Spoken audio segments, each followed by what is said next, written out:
Hello, hello, and welcome. Welcome to another edition of Atlas Information Live. I'm your host, Atlas Alex. And today we're going to be continuing what you might call a series that we began a couple of weeks ago. And we began looking at intentions and that age-old idiom, the road to hell is paved with good intentions. We followed that up last week with humiliation and humility as that which paves the road to being great. And we looked at the irony of both of those statements in conjunction with one another. This week, it so happens that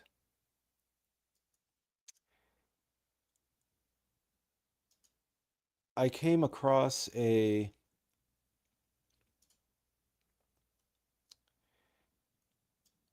meme on Facebook. And I'm just, well, it doesn't seem to want to let me zoom. Let's see if we downloaded that. And, okay, just clicked open. Now I'll be able to zoom it. There we go. Okay. So I came across this meme on Facebook, and it was, how does one say this? It was disturbing enough that I knew it would be the topic of today's live stream. So let me just read it to you. Everybody wants to be toxic so bad, and I'm over here trying to unlearn every toxic trait in me. I don't want to argue. I don't want to be disrespectful, act cold, match energy, or question love. I want to be accountable, gentle, emotionally intelligent, and supportive. I literally crave a soft, peaceful life. Now, there's no overt reference to spirituality anywhere in this meme. But that is not to say that spirituality is not what is being desired here. To be spiritual is to be the antithesis of toxic and disrespectful and cold.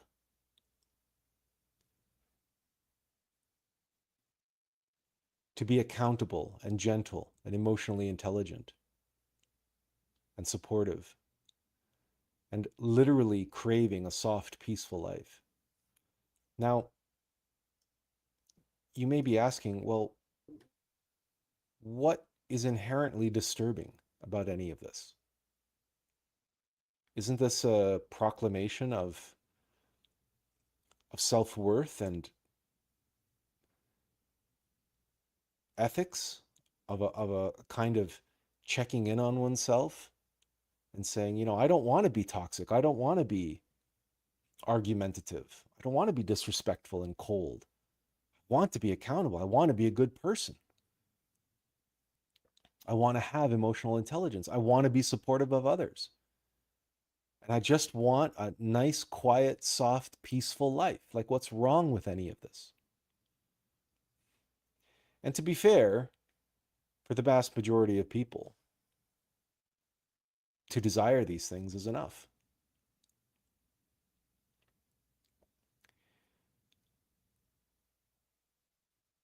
But again, in keeping with the theme that we have been exploring these past 2 weeks,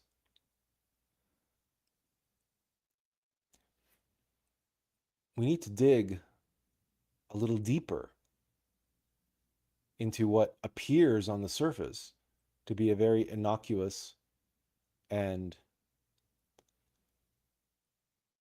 genteel and proper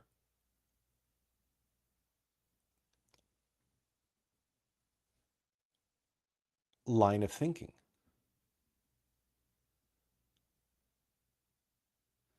Like, on the surface, this all appears harmless. So much so that the individual who posted it absolutely saw nothing wrong with it. And more likely than not, she was reposting it. It's very unlikely that she herself went through the trouble of creating a graphic full of text, like actually creating this meme from scratch. She probably came across this meme and it spoke to her, and therefore she just reposted it.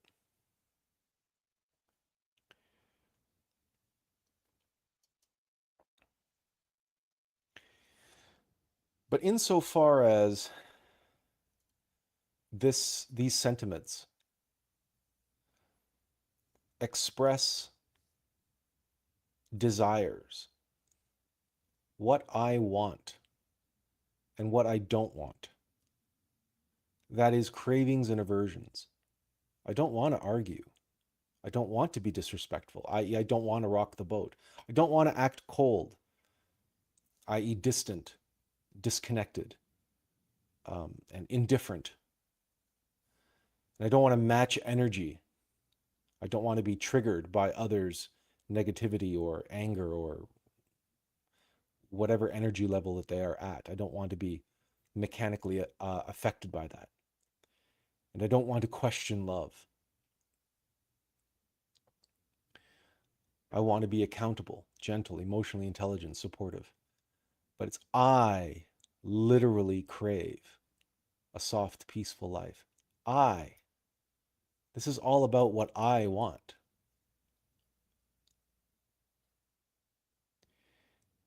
And the irony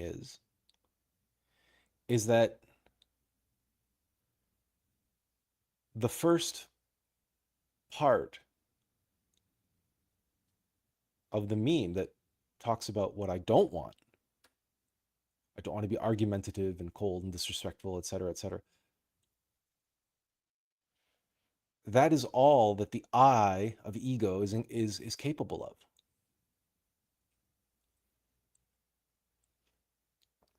Anything beyond that, anything that is of a higher value in a philosophical, spiritual, humanitarian sense, is beyond the reach of our mechanical self. The human machine is just that, a machine. It is acted upon and it reacts depending on how it is acted upon. That is what a machine is. A machine does not act of its own volition.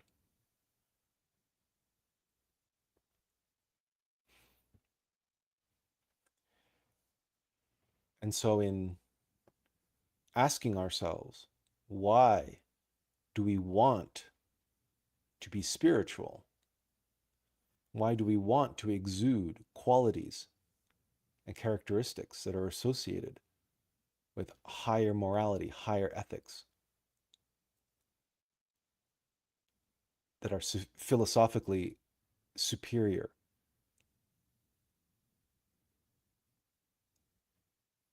Why do we want that? And who is it that longs for that?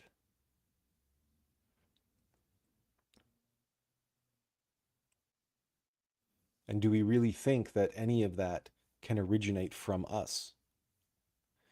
Because that is the implication here. That is what is disturbing. I want to be accountable, gentle, emotionally intelligent. It's I. all the things that I don't want, and all the things that I want. But who is it that desires at all? Or rather to say, what is it that desires at all? That which is within us, which desires. I suppose we should quickly review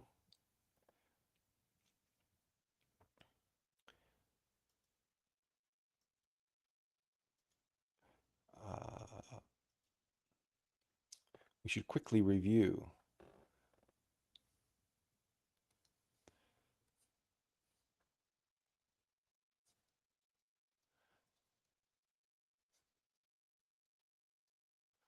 what the word desire means. Now, if we look it up etymologically in a dictionary, I'm sure we will get a different explanation. But for our purposes here, as I've explained in the past, what we want to focus on is the relationship between the two parts of this word, to desire,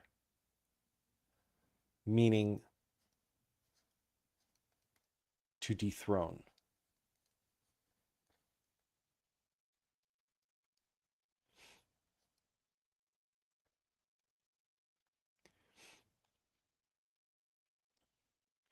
Because when we think of sire, right? When we think of the word sire, sire relates to uh, who would you refer to as sire? You would refer to a king, a queen, an emperor, right? Or a lord. A lord is who rules.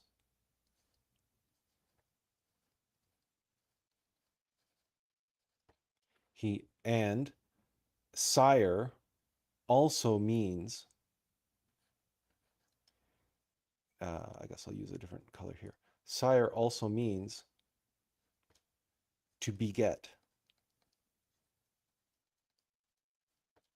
right? To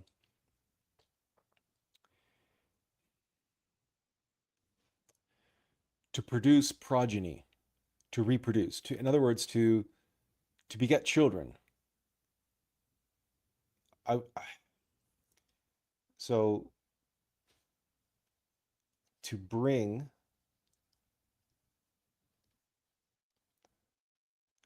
into the world.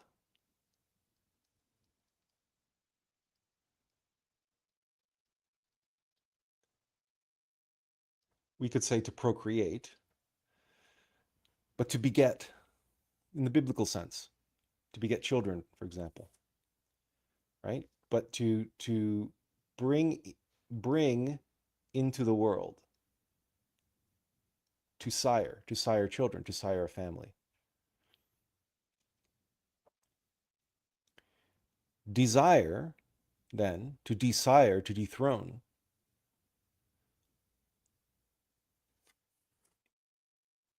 is to replace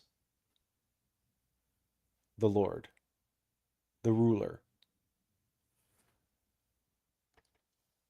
the one who rules, in other words. And if the one who rules us is not our Lord, then it's the desires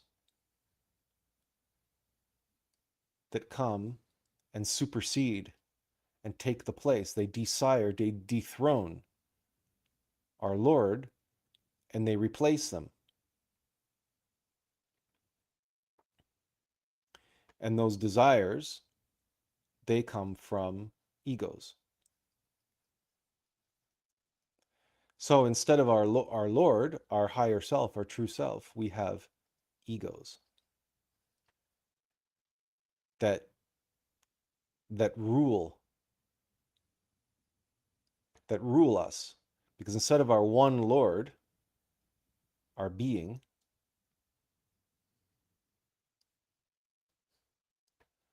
we have egos rule us instead. And so what do we bring into the world? What are we able to beget? What do we beget? What do we accomplish? What do we bring into the world? If not the will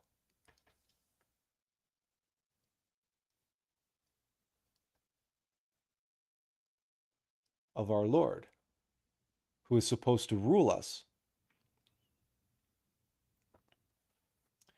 If it's not the will of our being, of our Lord, then it is the ill will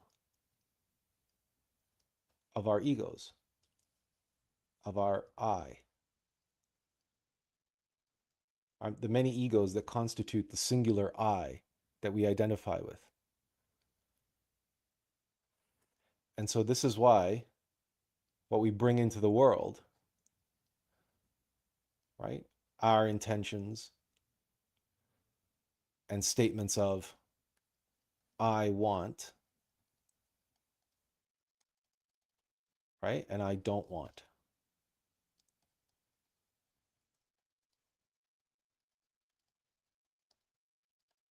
I want this, I don't want that. In other words, we beget cravings and aversions, and we seek to satisfy the objects of our cravings and aversions.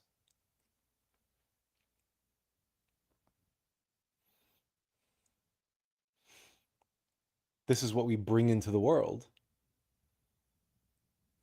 All of our actions are focused upon the ill will of our egos. This is why the Buddha said all suffering is manifest as desire. Because this is what truly separates us from our higher self, right? Our innermost being, our innermost Lord and Master. I should probably take that message off. So that is a little quick summary, a recap of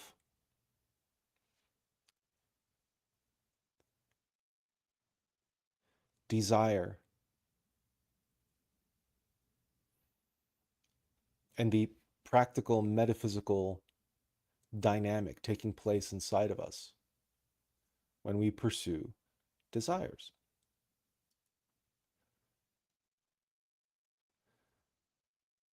So when I say I don't want this, I want that.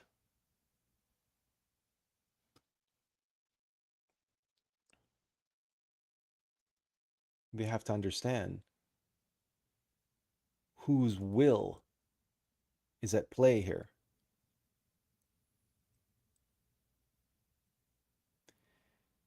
And if it is the ill will of our many egos or many eyes that constitute this illusory single I that we identify with,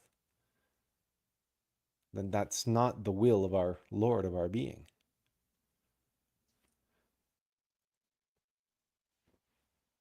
And if to be spiritual means to be ruled by our Lord and Master, our true self, which we should, right?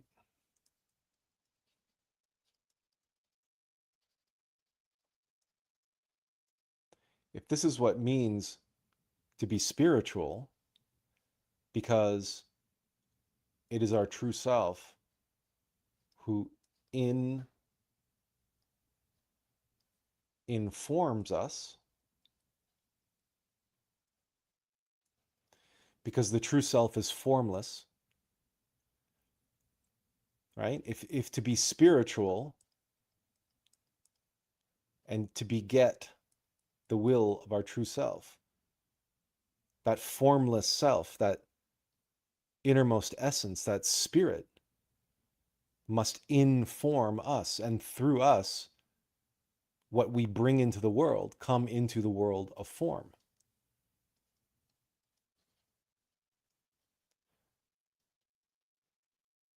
So this is what it means to be inspired, and imagination and insight, to bring into the world of form that which is formless. This is what it means to be in spirit, to be inspired. But if what we beget in the world is what I want and what I don't want, if what we bring into the world of form are the ill will of our egos, which are also formless,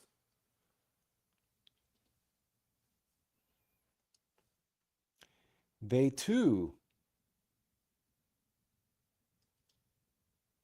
right?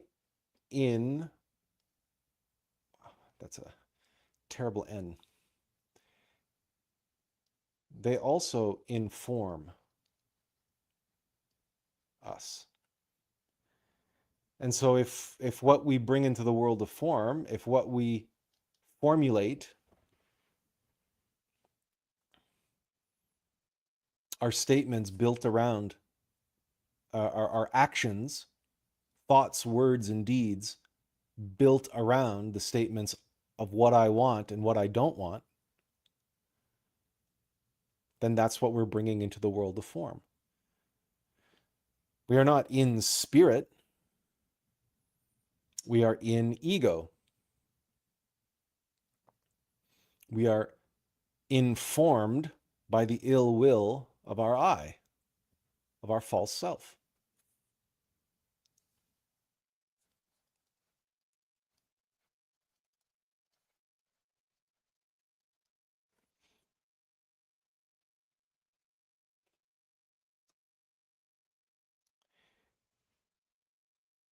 Now, do you begin to see the problem with this meme?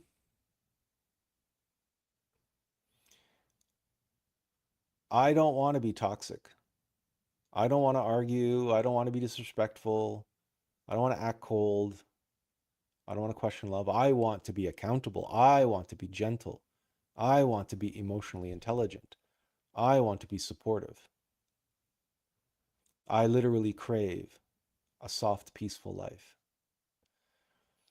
So, this is where this gets very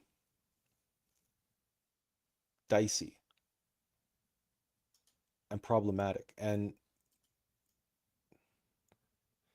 because we have a situation where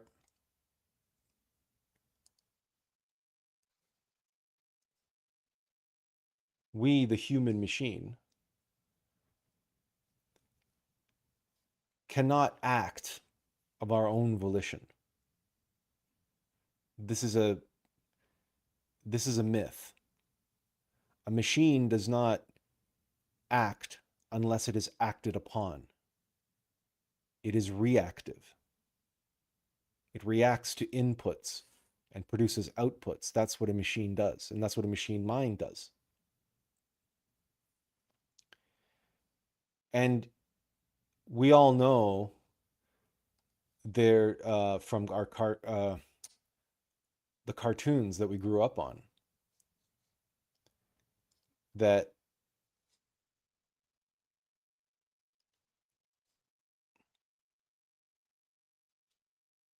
at any given point in time,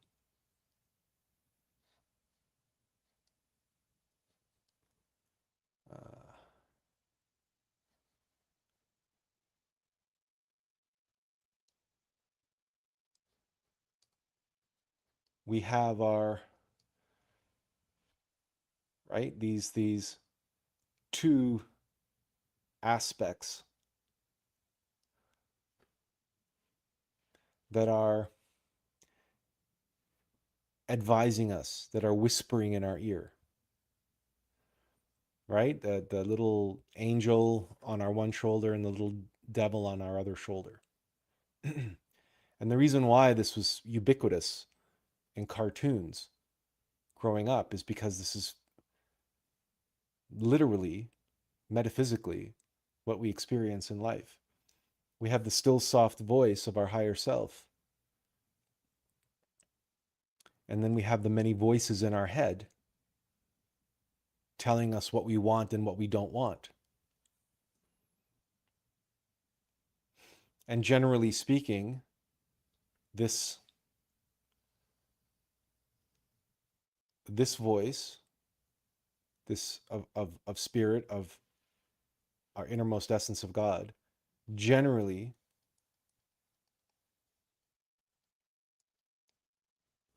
wants what is best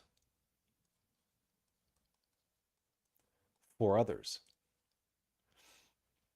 And in delivering what is best for others, we also help ourselves. God helps those who help themselves. It's the reverse. God helps those who help others, But uh, this element, which is our individual shaitan, which is made up of many, many egos, many eyes, many desires, obviously wants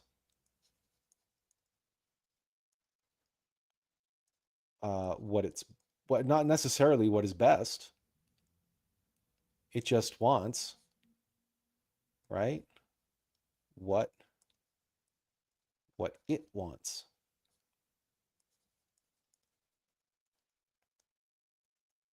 And it's usually focused on I.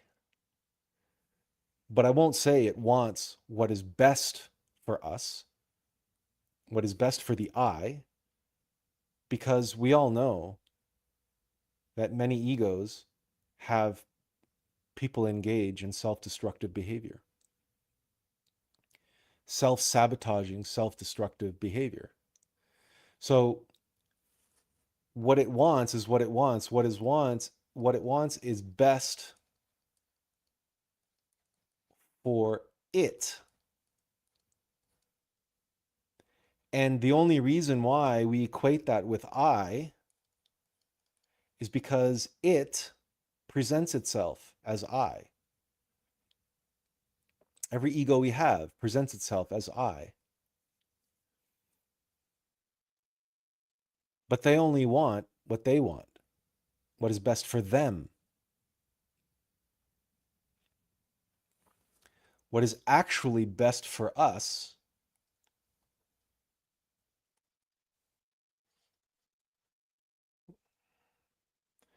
what is actually best for ourselves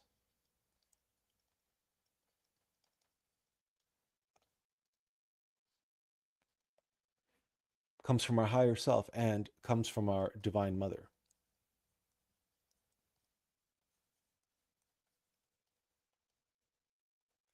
And critically, this is very often not anything that we can say we want.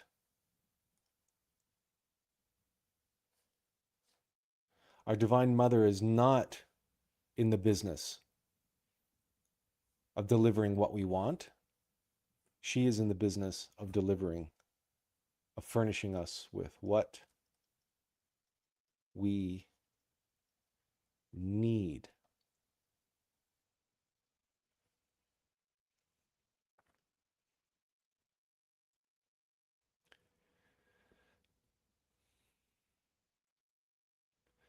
So again, we have this clear duality, this dichotomy being set up here between what is best for others and ourselves and what we need and that which is delivered to us to beget in the world for the sake of others and also what's best for ourselves. that is not necessarily what we want, but it is what we need.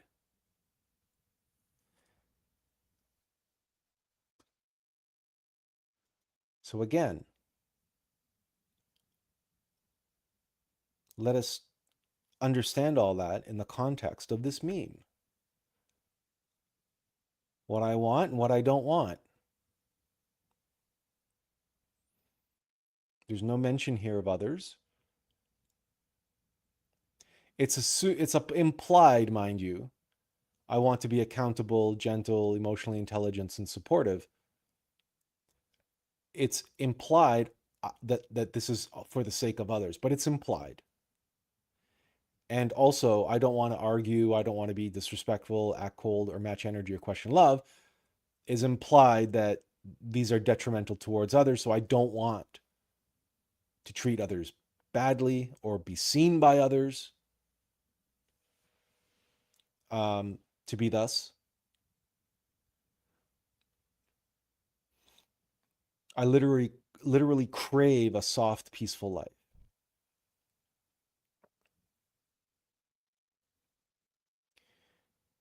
But in the context of this dichotomy of being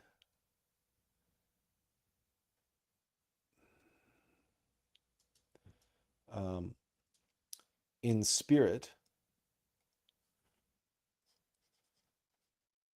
let's say inspired, or just to go with the language that we use for the title of today's live stream,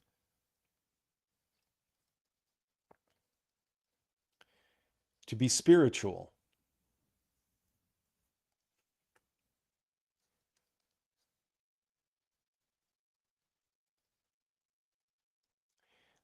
versus to be egotistical.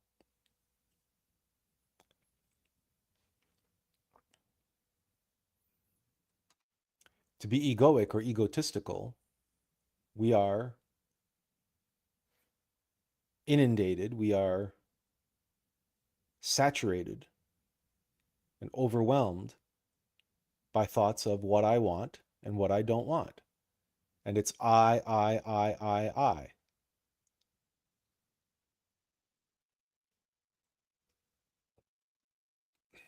And to be spiritual,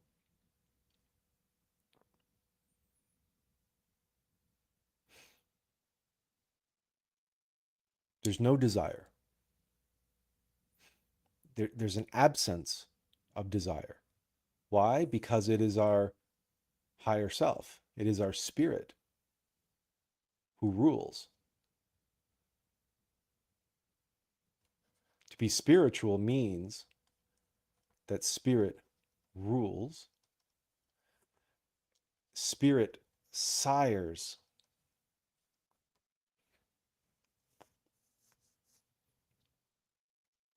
And to be egotistical means that spirit is desired, and desires rule. The desires of ego rule. Put it this way, ego's desires rule. We're desired.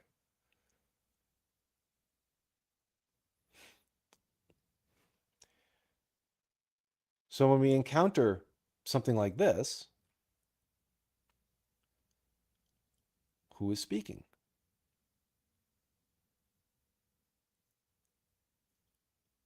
How can the one who is speaking in these terms be spiritual? How can they sire the will of their innermost spirit? How can they beget in the world what is best for others and themselves and what they need, when all of their energy and attention and the neurolinguistic programming of their machine mind is entirely taken over by the mechanical algorithms of egoic desires, of cravings and aversions, of statements of what I want and what I don't want.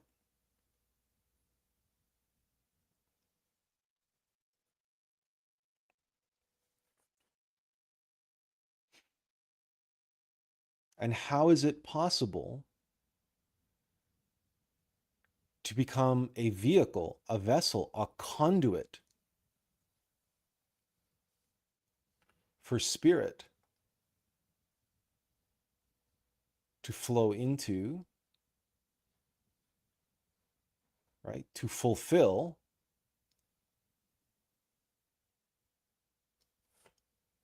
and to flow out of, to beget in the world. Surely this vehicle, this vessel, this font, if you will. What is a font? A font is, well, we know, like, a font are literally like in computers, you know what fonts are. But the reason why we get that word is because even in linguistic terms and in lettering, because a font relates to a fountain and a fountainhead. And that the font is said to be that which flows from the tip of the pen. And so as the ink flows through the tip of the pen, that's how the lettering font came into being, because the font is literally like the fountainhead, or the tap, the outlet of a spring, of a fountain. So in some uses, font and fountain are actually synonymous. But it's this notion that it, there's this flowing. It is a source, right? So that the words flow through it, and that the meaning flows through it and is contained within it, just as the water is contained within a fountain, but it just also flows into and through and from that fountain, that font.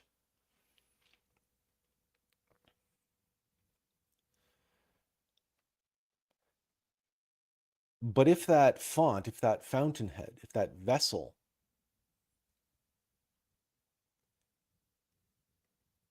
is blocked, if it is full, if it is full of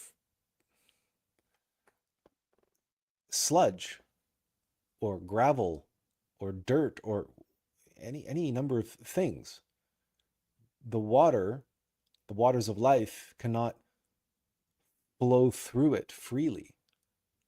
You don't have that purity in that spring flowing from that font, flowing through the fountain into the world, right? It's if you have a blockage there. To use the Buddhist terminology, if your cup is full,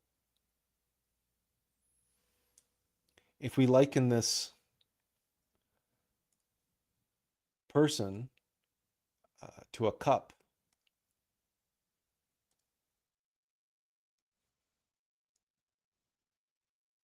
we might as well draw a grail, right? And that's a vessel. So you fill it up and then you pour it out. But if that cup is full, and what is it full of? It's, well, if that cup is full of itself, it's full of itself.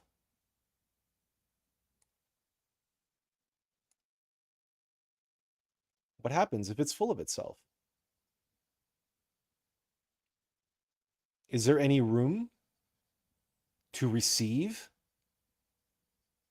let alone, and what is it able to pour forth? And when we say it's full of itself, well,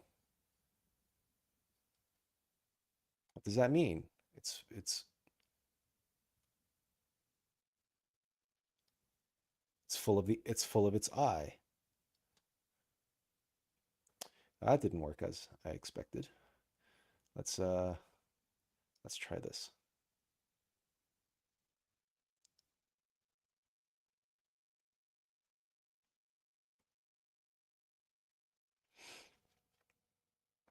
It's full of the I of ego. It's full of itself. And if we are full of ourselves,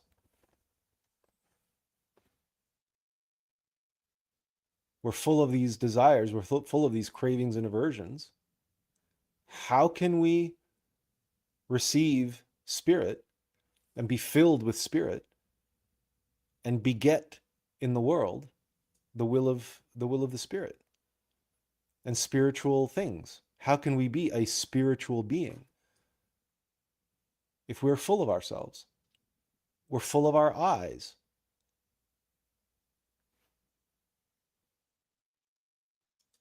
This is the what is so disturbing about a statement like this.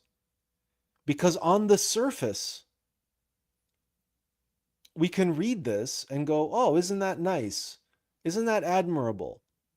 Look at this individual.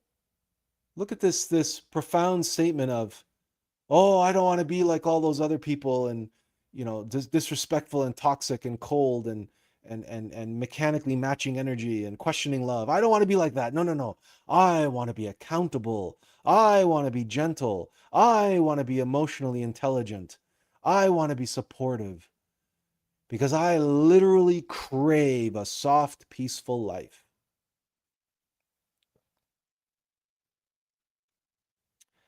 I don't know about you, but to me, this is someone who's fairly full of themselves. The world revolves around them.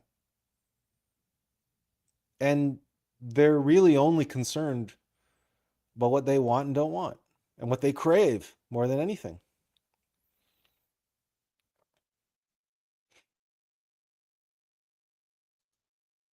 But they're full of themselves. This is the irony that they might really feel this way, that they have this longing, but it's being expressed as desire, as a craving. It's like saying, I want this.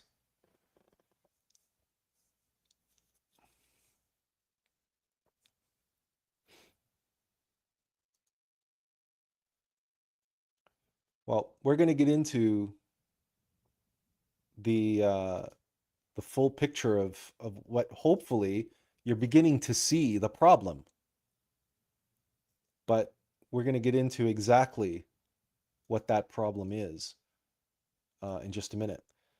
But first, Benjamin says, your discussion about humans being like a fountain reminded me of the adoration of the mystic lamb, where the sacrificial lamb is depicted above the fountain of life.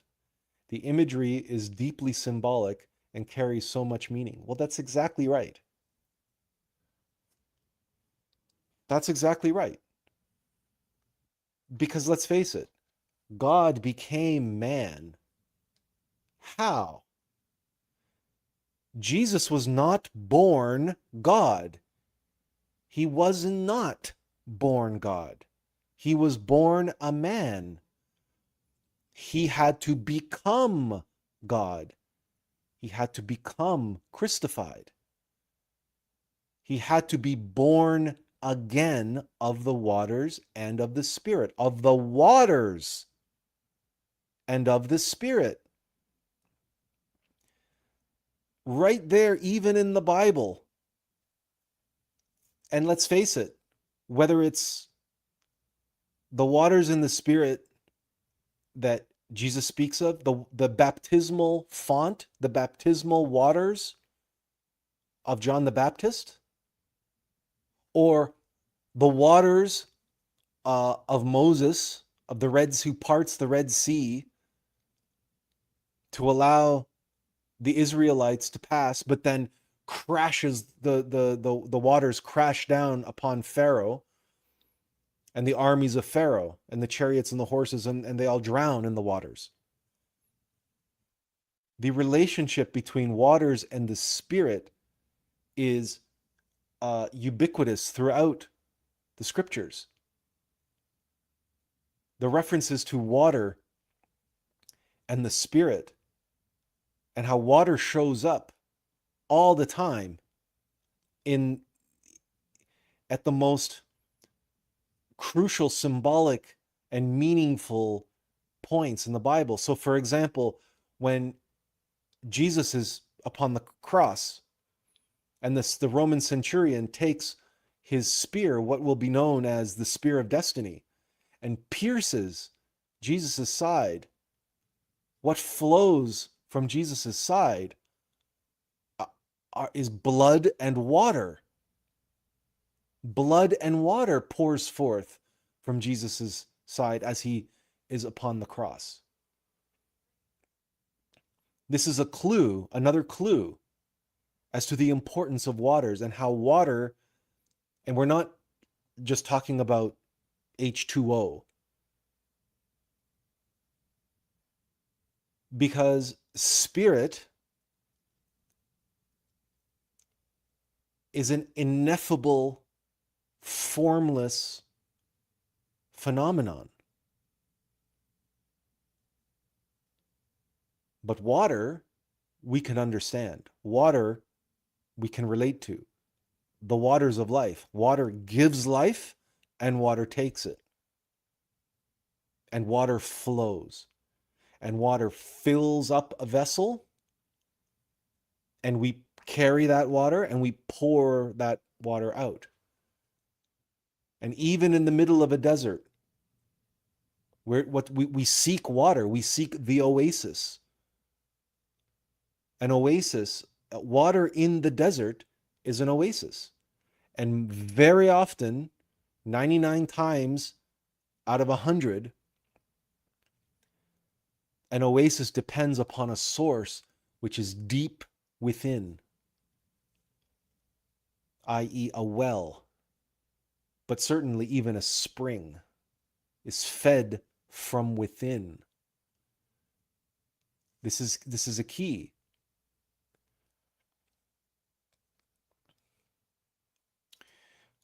Benjamin says, everything you've mentioned so far seems to be beautifully reflected in the painting of Van Eyck's Adoration of the Mystic Lamb. So, well, since that seems to be the case, let us not speak of it in abstract terms anymore. Adoration of the Mystic Lamb. Van Eyck.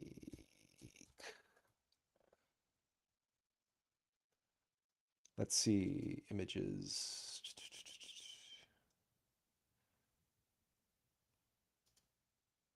I think open link in new tab. Can I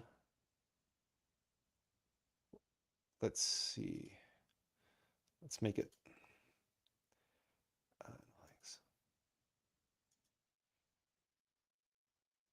so this is the painting that Benjamin is referring to. And of course, we have, maybe it would be better if I, no, it won't let me do that. What if I, will it let me download it with DM? No, it won't let me do that. It's very unlikely that I'll be able to download a version of it to be able to put it on the computer. That's what let's see, save image as. No, see, it's going to be a WebP file. Let's see if we can. That's pretty good. That's it's not the greatest in terms of being able to zoom in. But so I don't know how well that looks for you guys on your end. But of course, here we see the font, the fountain, and we see the Lamb of God, and up at the very top we have the Holy Spirit. And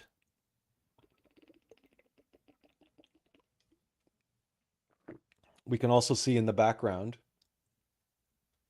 we can see, well, there's a city. I'm assuming that's Jerusalem. I assume that only because of the worshipers over here, and they're holding palms like on Palm Sunday. And then in the background, we have that water in the background. So that would be uh, what's the closest? Could be the Red Sea, or the Mediterranean, or what's the river? See, it just goes to show you how terrible my geography is.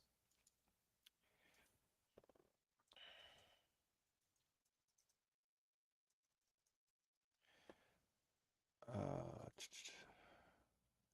so it is the Jordan. I should have known that. So it's possibly the Jordan, or we could say it's the Mediterranean. It's one of the two. Regardless, we obviously have a lot of water. And and it's also interesting how the water frames the image, because what is foremost closest to us is the font, the fountain. That's the waters coming up from within. And what is furthest from us is, again, either the River Jordan or the Mediterranean. So I'm glad that Benjamin brought this up, and brought up this painting, and how above it all is the Spirit, the Holy Spirit, which sort of showers down, rains down its rays. It's upon the whole scene.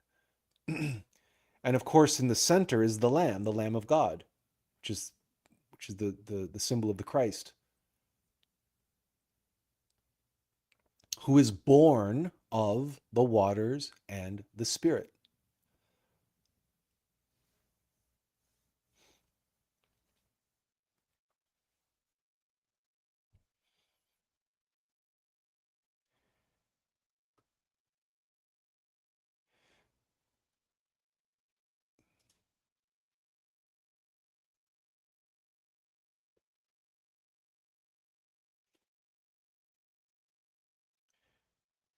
Okay.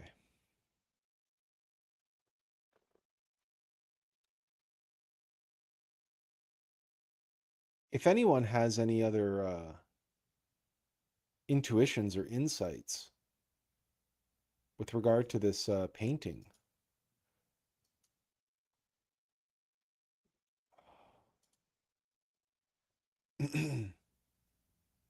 by all means, take a moment and share it.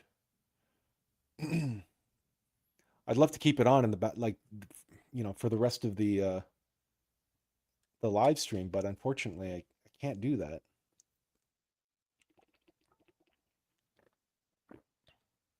But you know what you can do if you're on a computer? You can pull it up on your computer and be looking at it. And if you have more to share, you can share it later, and I'll just keep it in the background, and I can pull it up at any time.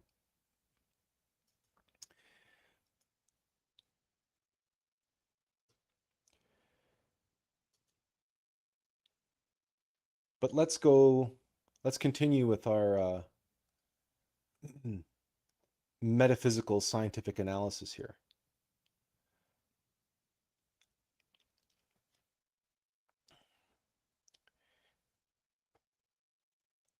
The How is it that these qualities of accountability, of to be gentle, to be emotionally intelligent, to be supportive, and the longing for a peaceful life, to be peaceful, how is it that these become a desire of ego? In other words, could this simply be a naive individual putting into words simply their longing to be a vessel for the waters of life and for the spirit to flow through them into the world? They long to be that. They long to be one with the source of goodness. And they just lack the awareness and the language skills, the sophistication to be able to express it in a more accurate way. And instead, they express it in a very naive sort of way, focused on using the simple language, the only language that they have available to them.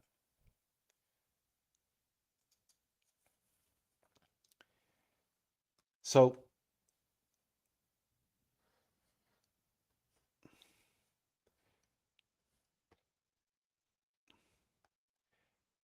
if we have our our source, and this is inside of us, and the you know whether it's we look at it in terms of the spirit, right, or we look at it in terms of water, right, source, a fountain, the the waters of life. We are the font, right? We are the vessel, the conduit, the portal, the vehicle.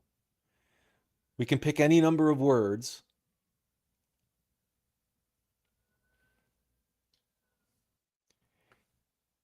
and we can even use a visual as as crass and mundane as a pipe, which is a simple way of saying conduit. And so that all of that source, the source of goodness within, goodness is godness, right? Like goodness comes from God. So our innermost essence, that spirit, that goodness that wants to flow into the world. So it flows through us. We are the font, the vessel, the conduit, i.e., the pipe.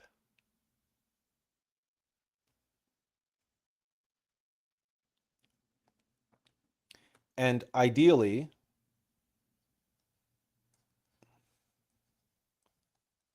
it's going to flow into the world through us in a pure form, or the purest.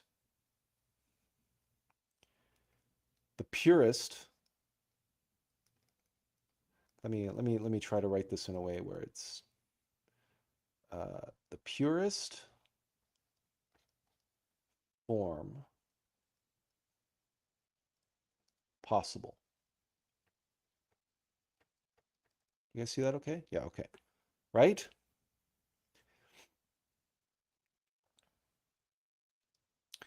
But we have an issue, right? We have an I.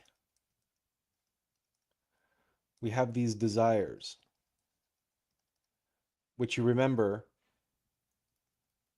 the desire wants to desire. It wants to be the focal point and attention. It wants to rule. And if nothing else, it wants to to exploit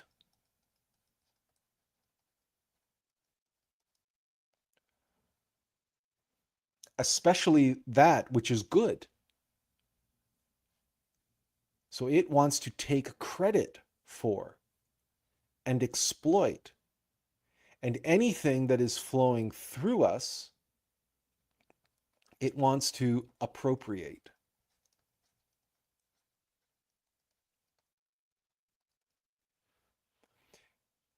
In other words, steal it, make it its own, put its own stamp on it.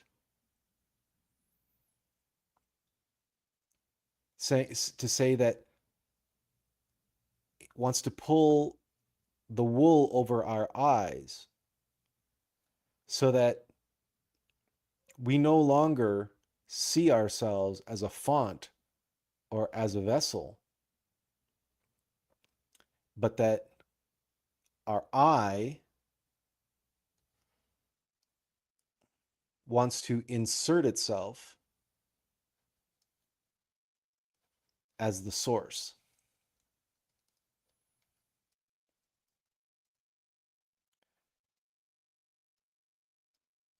Right? It wants to desire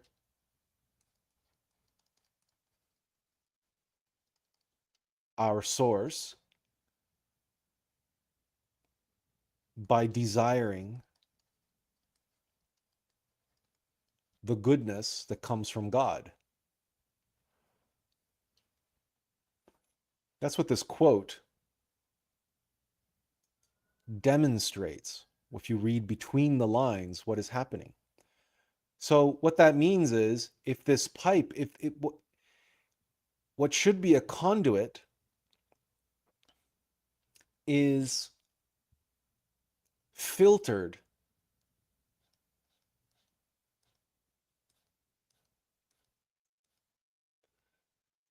and it is filtered with desire, then what you end up with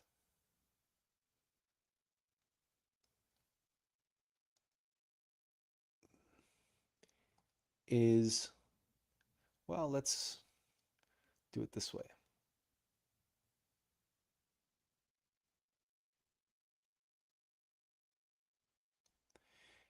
It's not,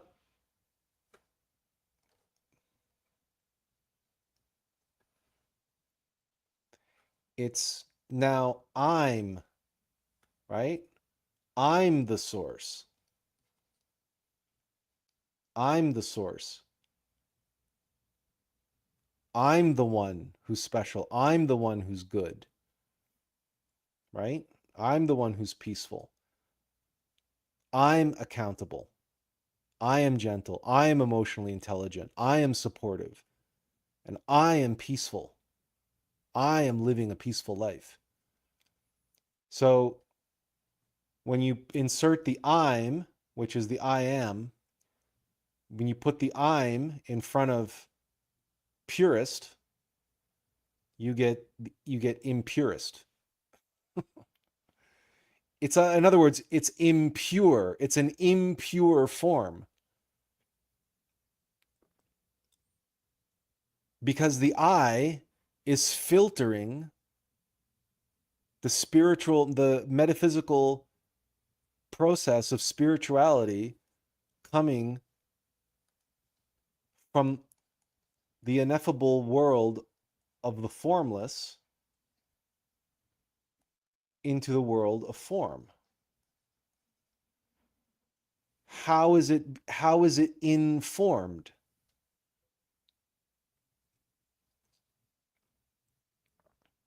And this is how the I of the false self, the ego, desires, by desiring goodness,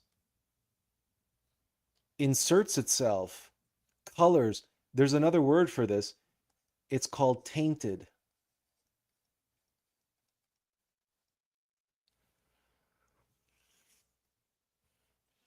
What should be coming into the world in a pure form, or the purest form possible, given that we are mortals and given that we are working through some medium, right? So maybe we are painters, maybe we are musicians, or maybe we're just speaking, or maybe our actions. We're imperfect. So maybe it won't be a perfect form,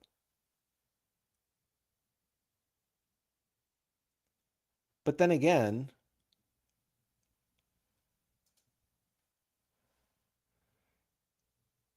maybe it is possible to achieve a kind of perfection in having the ineffable and the formless flow into the world through us,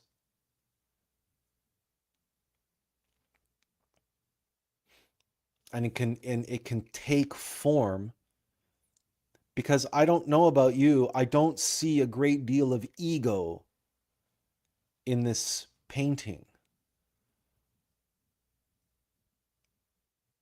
I don't see a lot of selfishness and self-centeredness. I see a lot of devotion and a great deal of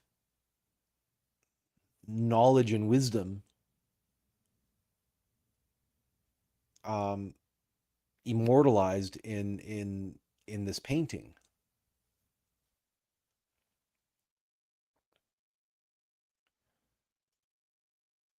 So this comes back to, in other words,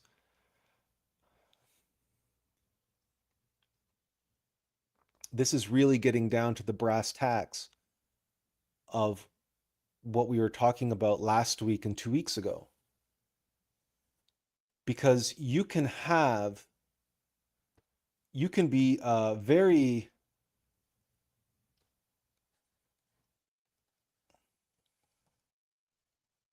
well intentioned, as this meme is no doubt well intentioned, right? This person definitely has good intentions. With it's this person feels as though they want to be a better person. They're trying to be the best person they can be, right? So they're well intentioned, but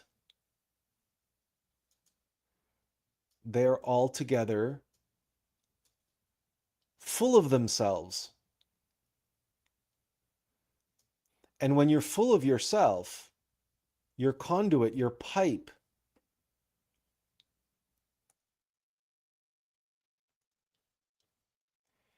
your pipe is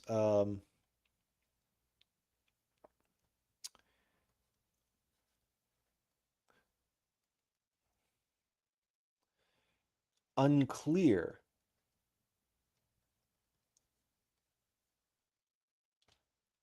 It's dirty, right? It's filthy.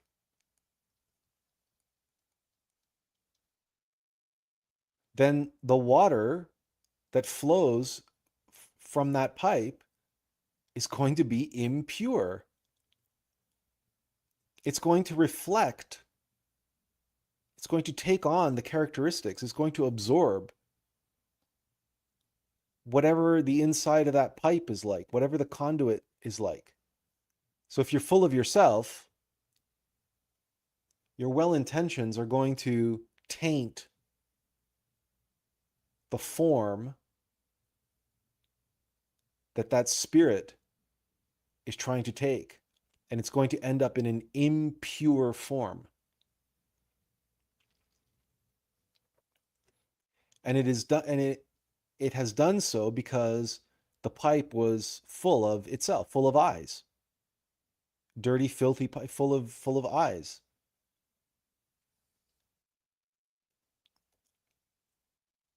So the conduit, the vessel that's full of itself, right? We have another word for that, right? It's called hubris.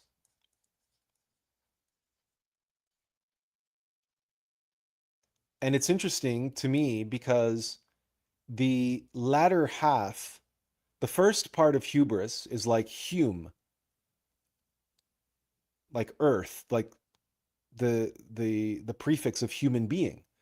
But the latter half, this bris, hubris, this latter half, this relates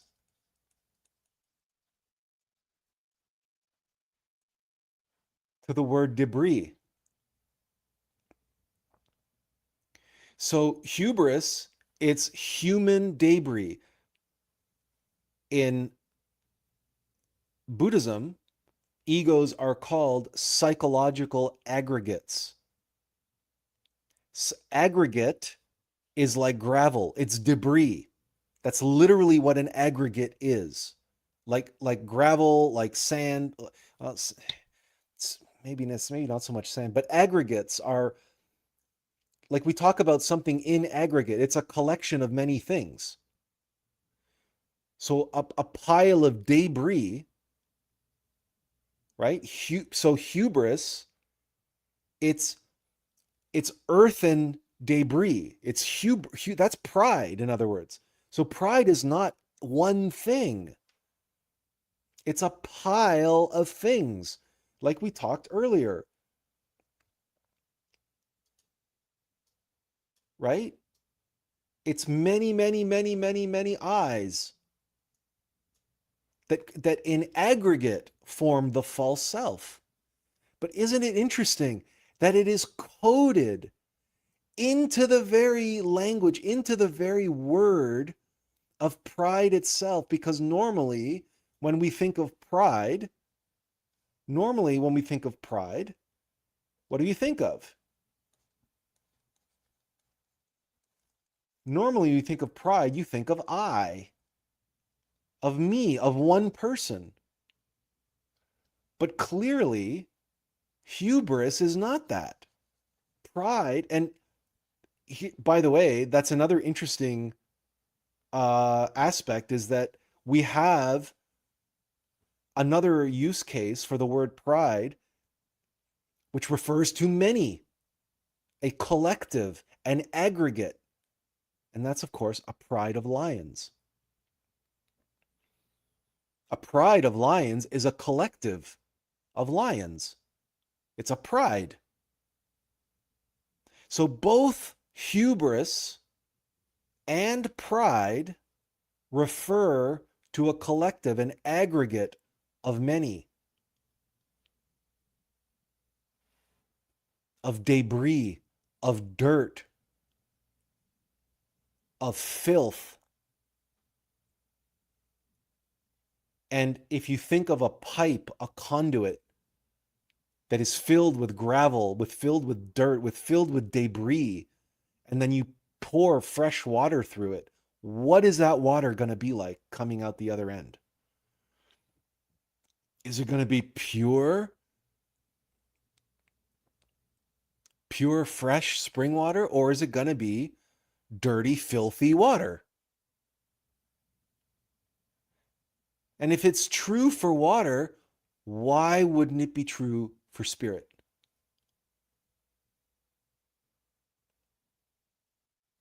Even light can be filtered. We call it film. We call it moving pictures. We even call it stained glass, although for a large part, stained glass is making beautiful images out of that light. So, same with but we know from film that film can take pure white light and turn it into degenerate garbage just by filtering it, and by filtering out certain wavelengths of that light. and putting it into different shapes and so on, and giving a different movement. In other words, light can be sculpted, light can be shaped and filtered and affected such that the form the light takes can be pure or impure. And the impurity reflects the filter. And so it is with water, and so it is with spirit. That spirit too can be very well intentioned. But of course, hubris is pride. And last week, what did we speak of? What paves the road to greatness?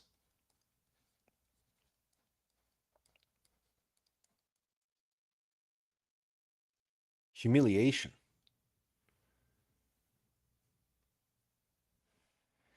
You see, this is what humiliation does. If hubris is debris, if our hubris, our pride, is dirtying up and making filthy with all of these aggregates, and when I say aggregates, right, in Buddhism, they're called psychological. I'm just gonna write. You know what? I'm gonna write it over here because there's more room. Psychic aggregates.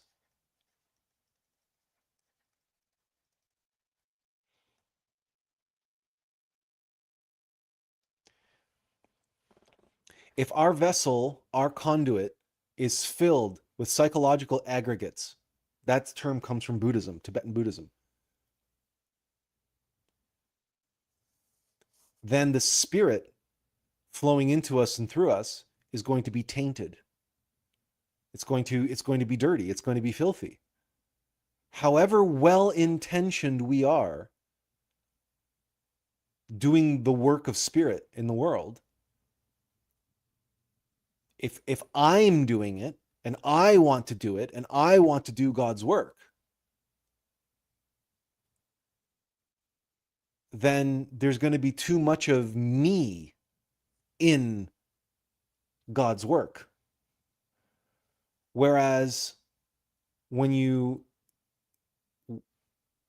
encounter, for instance, truly great art,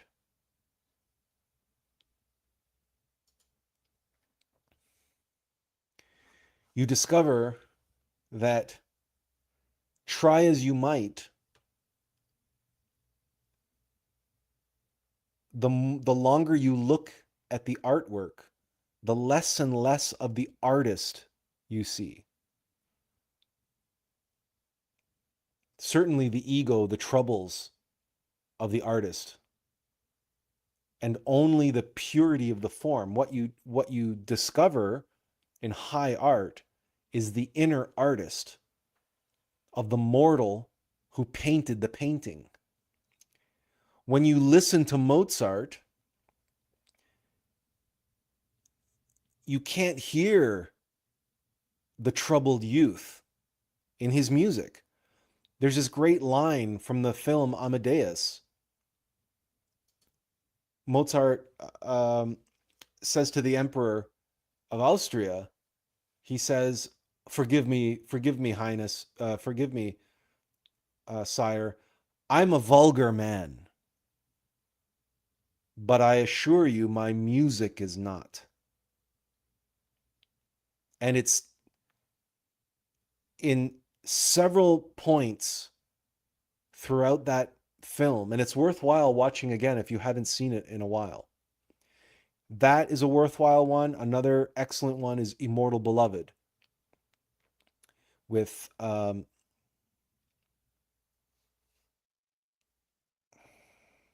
Gary Oldman playing Beethoven. Now, it's a little frivolous, Immortal Beloved, because they're looking for his, which of his lovers was the illustrious, legendary, immortal beloved that he wrote all these love letters to. Well, the thing is that he's writing those to his divine mother. That's the mystery. That's the secret. But in any case, in both films, the stories revolve around a troubled artist, an artist who's suffering. And what is miraculous is that we have their body of work. We have their music. And the proof is in the pudding, as they say. Beethoven's Ninth Symphony, you can scarcely imagine it being any more perfect than what it is. You can scarcely envision or imagine a more glorious finale, in particular, the fourth movement, the Ode to Joy. I'm getting choked up just thinking about it, hearing it in my head. You can scarcely, and yet Beethoven wrote that when he was stone deaf. When it premiered in Vienna or Salzburg, or I can't remember which city it played in for the first time, but when it first played publicly, Beethoven had to be turned around so that he could see the standing ovation because he could not hear it.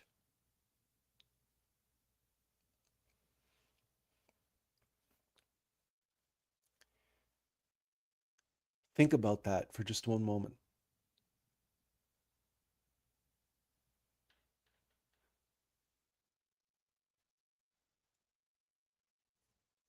How much of Beethoven's eye was in that work?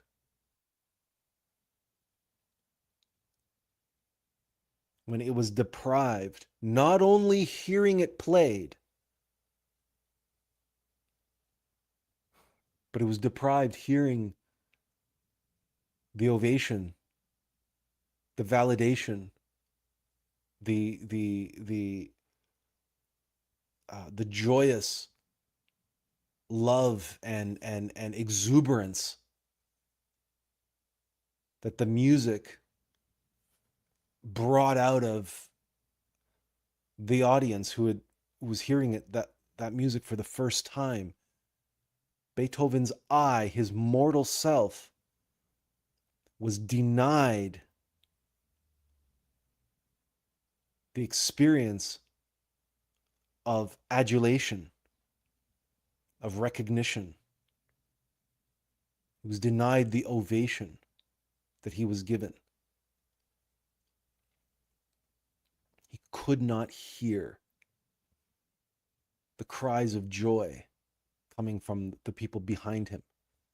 And I say behind him because he was standing alongside the conductor and he was assisting the conductor. It was a kind of a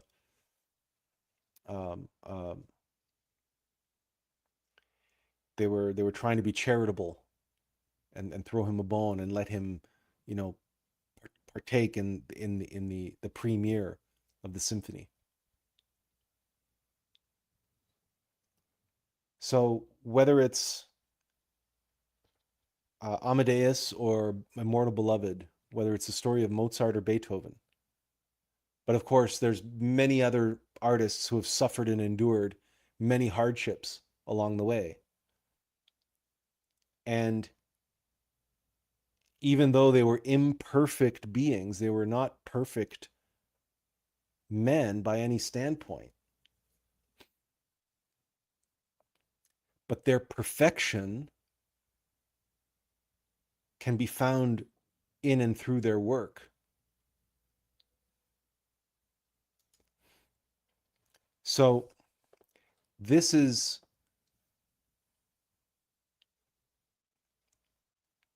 when we encounter memes like this one, the well-intentioned meme of someone expressing, I want to be this and I don't want to be that. I don't want to be like everybody else. I want to be a great artist. like in Salieri, because what we're talking about here is really the juxtaposition between Mozart and Salieri. Mozart is a vulgar man, but his music is not. But Salieri, who's a pious man, or at least he likes to think of himself that way, right? And he says, I want to glorify you. I want to glorify you in music. He doesn't understand. He doesn't comprehend how it works, the metaphysical science.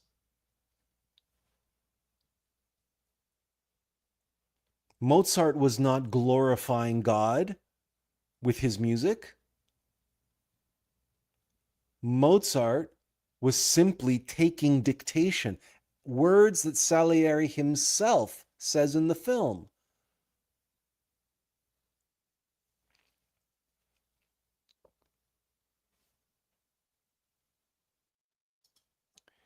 Benjamin says, the irony is that Beethoven's deafness may have insulated him to some extent from the praise surrounding his work.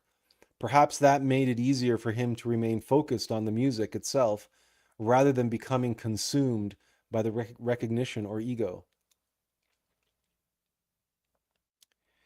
That that sort of goes without saying. But you're right. The the point is, though,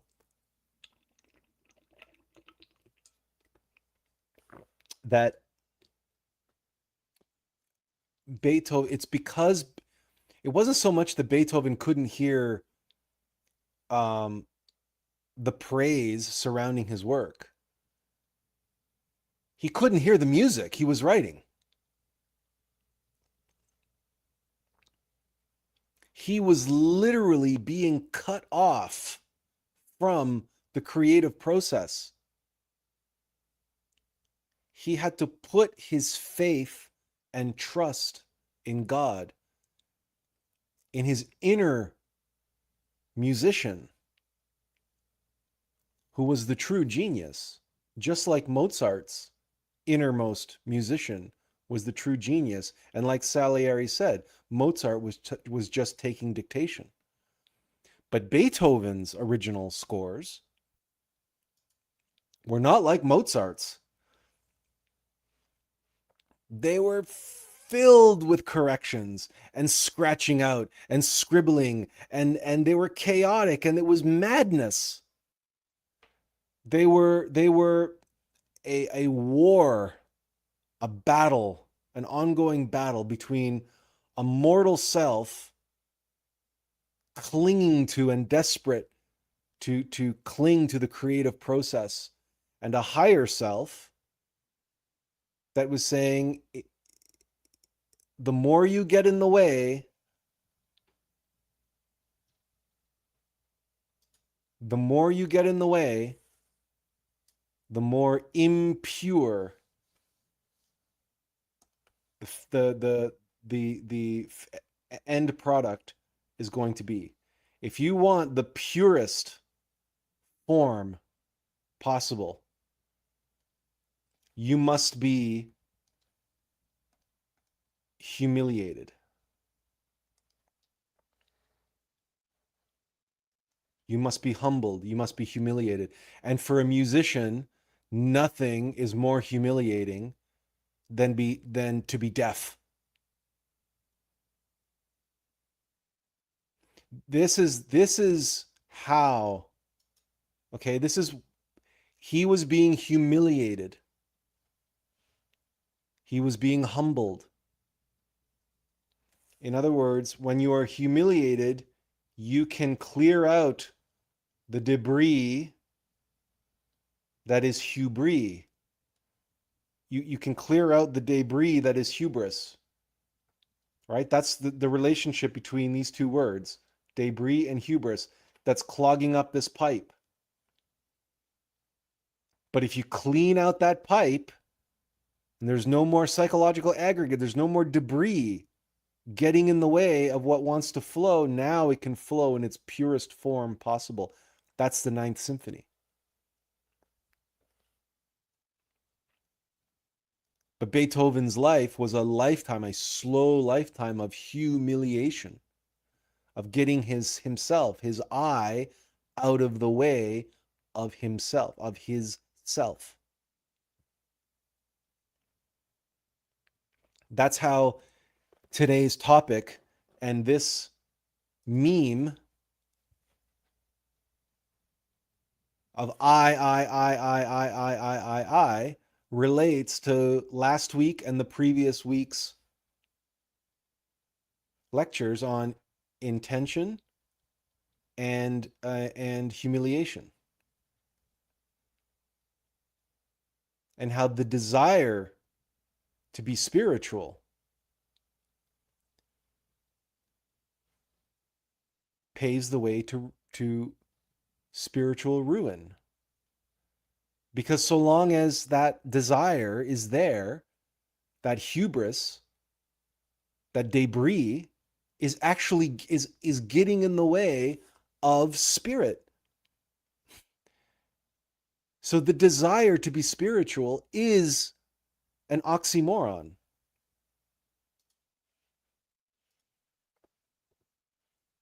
It's oxymoronic. It's ironic, but it's true. And we know this, and you know this, because how many so-called gurus out there have turned out to be charlatans, have turned out to be false gurus,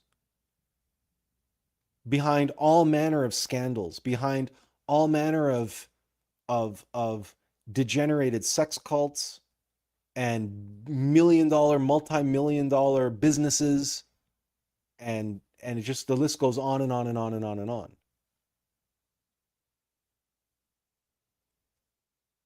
We can also, without pointing fingers at specific religions or certain priests or authority figures of various different spiritual traditions, we know that hubris and that ego and that desire, exploitation, appropriation, psychological aggregates, that these cloud and taint the purity of spirit.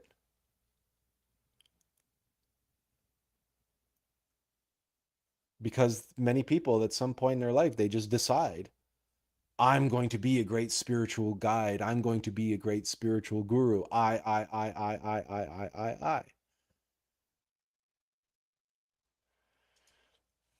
Benjamin says, the word sanity is also synonymous with cleanliness, meaning the cleaner your mind is, the more free it is from debris and hubris, the more sane you are. The opposite is also true. The more debris and hubris that accumulate in the mind, the more insane a person can become. Well, there you go. Because sanity and sanitary are related. That's why the words sanitary and sanity sound so alike, and why we have products called Saniflush. Because sanitary, like you say, it means clean, it means pure, it means undefiled, unfouled. I don't want to use the word sterile, but in the medical sense of sterility, right? It's clean. But you're right. The more garbage we have in our mind, in our psyche, in our psychology, again, that's just like if you have a sink or a shower or a bathtub that drains very slowly. You get into your shower and you start taking your shower, and by the end of the shower, you're standing in, an inch and a half of soapy water. Why is that? because your shower is not draining fast enough. Well, why can't it drain fast enough? Because it's clogged with hair and with soap scum and all kinds of stuff that's been going down that shower drain and building up for years, and it slows the flow. And to be insane literally means to be unclean, right? To be unclear. Like that's why when you clean out your shower drain, you clear the debris so that the water can flow.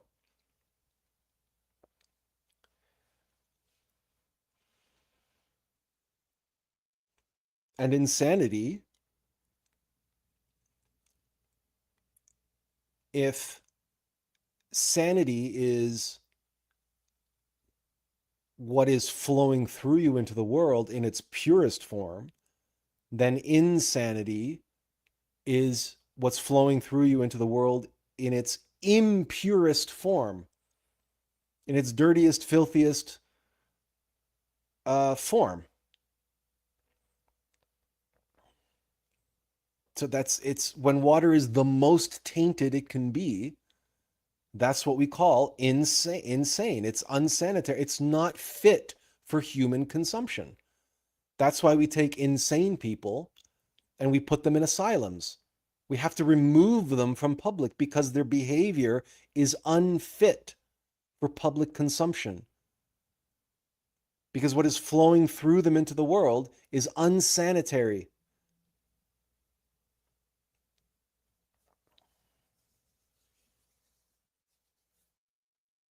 So thank you for that, Benjamin. That's a good catch. The relationship between, do I have room to fit that in here somehow? So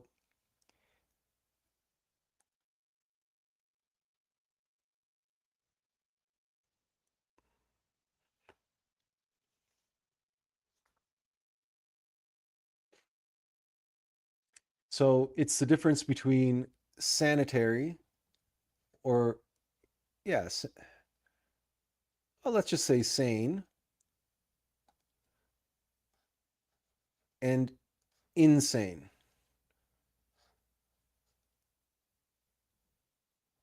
So the difference between pure and impure is sane and insane. And in the sense of water, the water is suitable for human consumption or insuitable for human consumption. And if it's insuitable for human consumption, that's when we say it's impure and it's insane. But interestingly enough, um, let's see if Benjamin's on the same wavelength as what I was about to say. That's so ironic because nowadays the insane people are not necessarily in asylums. They are often found in positions of political and corporate power. Okay, so you're on the same wavelength as me because I was just about to say, you came at it from the side of insanity. I was about to come at it from the side of impurity because pornography and violence and all manner of impure expressions are considered perfectly sane. And many people who consider themselves to be sane partake in all manner of impure expressions, right? And they fill themselves with garbage. They not just junk food, although people fill themselves with junk food all the time. But if we look at impressions as food, people fill their minds and their hearts with junk media, garbage music, garbage lyrics, all manner of trash, all manner of impure, egoic, tainted expressions calling itself art and entertainment. And we're expected to believe that all of that is perfectly sane and perfectly acceptable. That's how you know how insane the world is. And what Benjamin is putting the cherry on top of that crazy cake, is that some of the most insane people out there are the ones in the positions of power and authority. To use a different expression, a different idiom, the inmates are literally running the asylum. This world is an asylum. This world is hell. We are living in hell. This world is hell. If you haven't noticed that yet, if you haven't read my book yet, what in hell is with us? I titled it that because it's factually, literally, objectively true. Anywhere you go in the world, you will find insane behaviors, insane activity, and people going through and partaking in impure, insane uh, behaviors and lifestyles, and they will go through it completely oblivious or believing with tremendous hubris that this is normal, and with the best of intentions trying to make the best of it all and believing that they're making the world a better place. Benjamin adds, look at Fauci, for example. Oh, yeah, well, yeah. Well, there's a good example. But I mean, there's lots, lots more. Um, if Fauci is an interesting one because he's really, was having this conversation with a friend. Fauci is basically the Oliver North of the COVID-19 scandal. If you remember the Iran-Contra affair from the 1980s, the sale of drugs to fund the Iran-Contras, which is a rebel group. Um,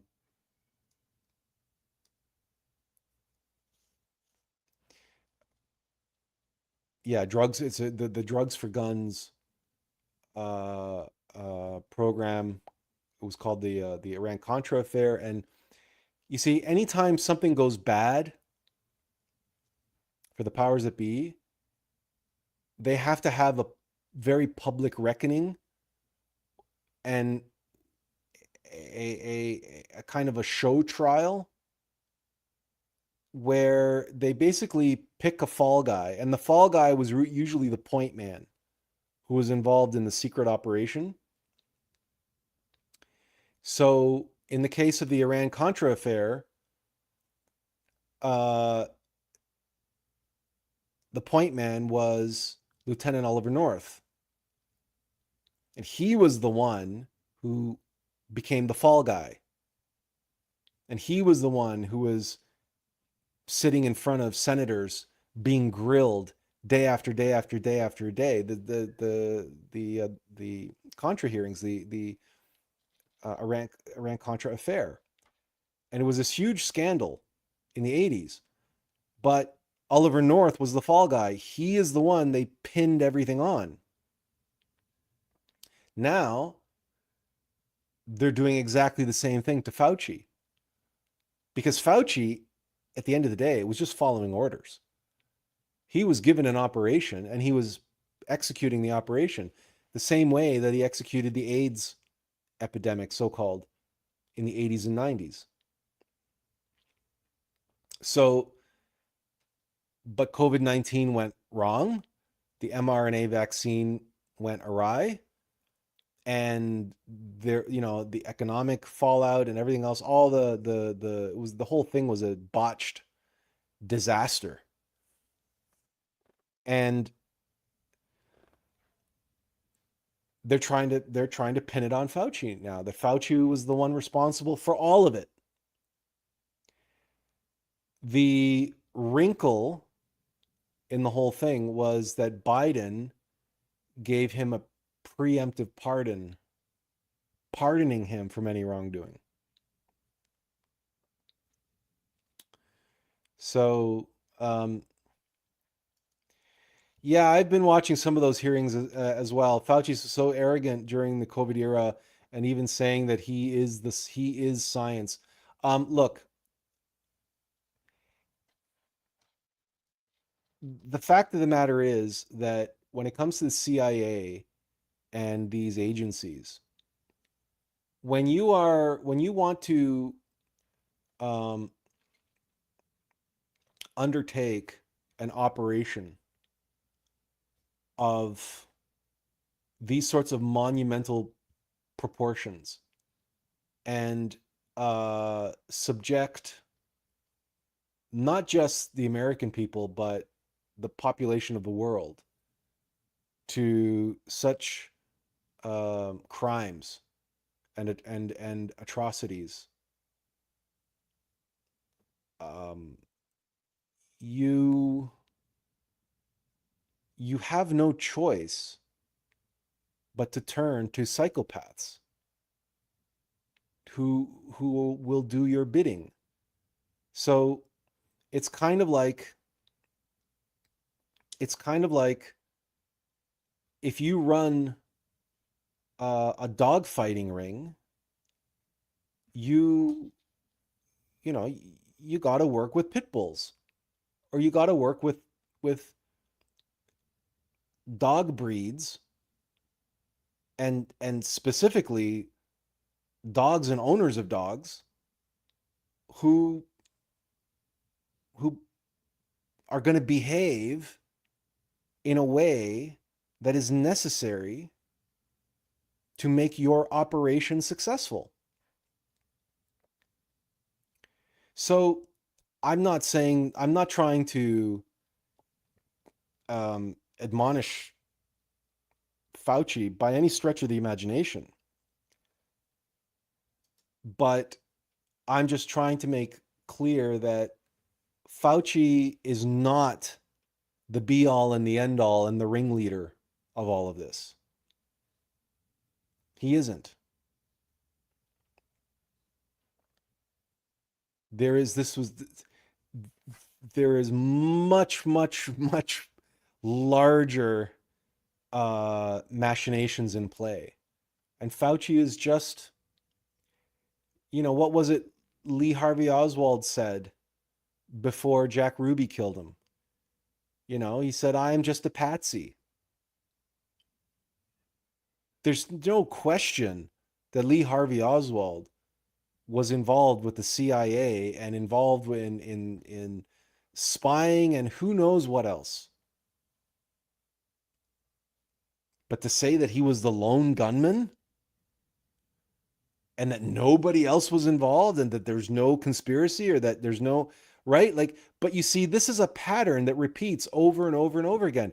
Fauci just happens to be the guy at the center of that pattern, of that playbook playing itself out for the I don't know how many umpteenth time in the modern history of the United States. Because the system itself is designed to endure and to survive and to prevail.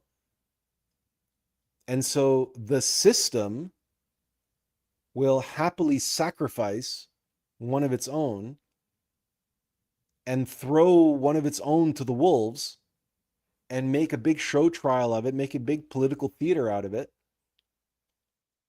and pin everything to that one individual so that it minimizes its losses. Think of it in terms of um, a foreign body or something, or I don't know, like cells or whatever become cancerous, like a tumor or whatever in your body, and just imagine your body throwing everything at it just to just to get it out. And then but while you're at it, you're going to put as much of the disease in the body into that tumor as you can, so that when it's removed, it maximizes the negativity, the negative energy that's going to be removed. That's what Fauci is. Yeah. Fauci is a minion, and Fauci is like a scapegoat. No, that's exactly what he is. He's a fall guy. Yeah, the scapegoat. He's the one that they're gonna pin everything on him. But that's exactly what Oliver North was in the Iran-Contra affair. That's exactly what Lee Harvey Oswald was in the Kennedy assassination. That yeah, he was a minion and he was a psychopath. He is a psychopath. Because if you're going to do that kind of operation, you you got to have your point man. You got to know that your point man has zero ethics, zero morals, zero conscience, and is perfectly okay with poisoning hundreds of millions of people, hundreds of millions of your own citizens, and millions, tens of millions more of people around the world.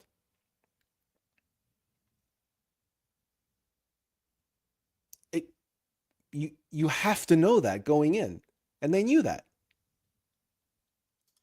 And so, because he is that, and because one way or another, they're going to make sure that because now he's been held in contempt of court, in contempt of Congress. Um, if the Supreme Court or whatever judiciary they turn to is going to force him to speak, then the truth of his personality, the truth of his psychology will come out. And then your psychopath becomes the perfect scapegoat because he only needs to start opening up about what he truly believes and truly thinks and what he thought he was doing and what the plan was. The only thing is he just has to keep, and you just have to keep the bigger picture, the bigger system under wraps. And but if there's a risk that Fauci is going to spill the beans, if there's a risk that Fauci, to save his own skin, he's going to start pointing fingers and sell others out and blow the lid off the whole operation, well, then guess what?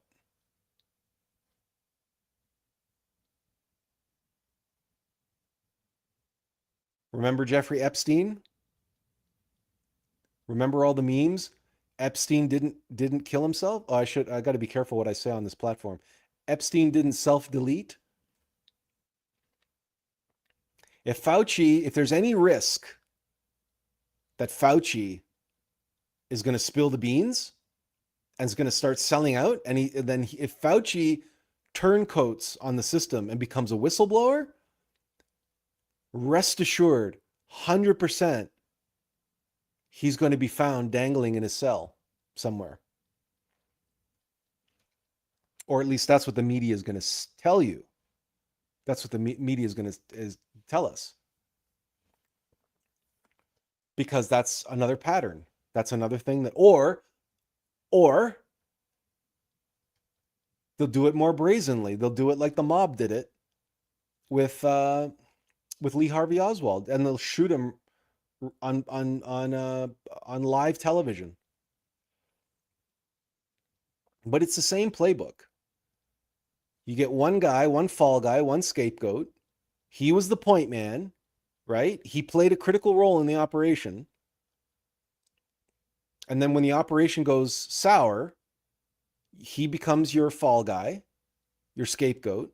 You pin everything on him, and you try to sell the nation and the world on a narrative that, and then if there's any risk that he's going to blow the lid off things and become a whistleblower, then you off him, and then problem solved, and the whole thing goes away.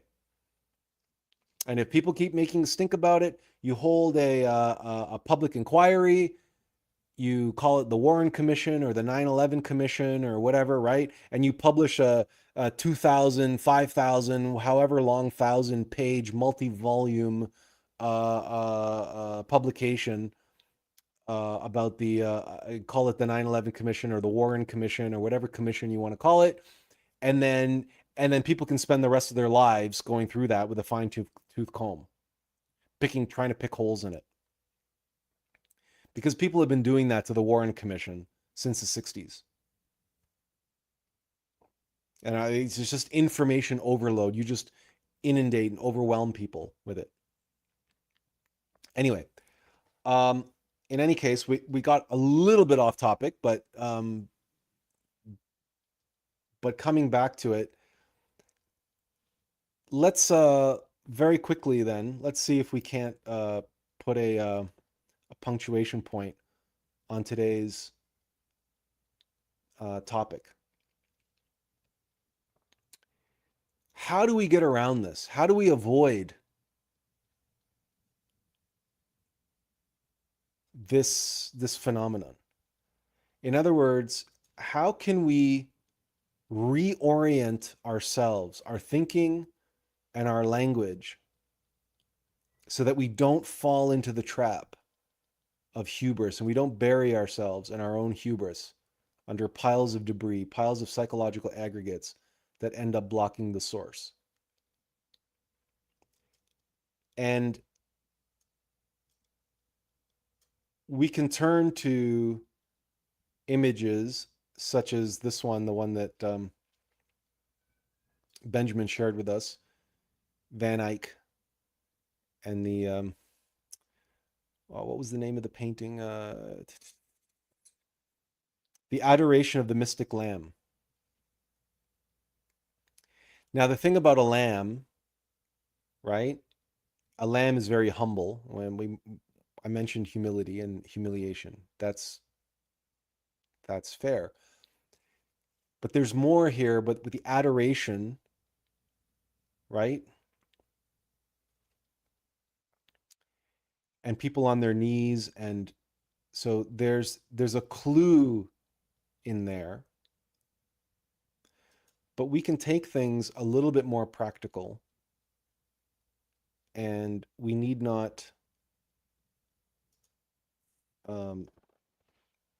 we can be a little bit more down to earth and simple.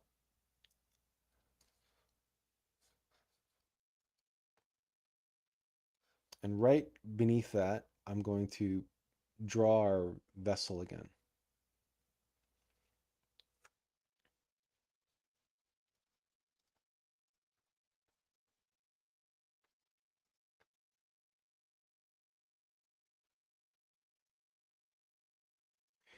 So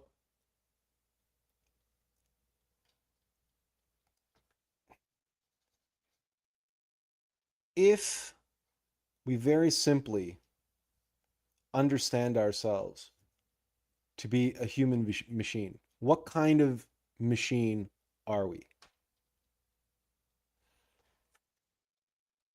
If we understand ourselves to be a vehicle,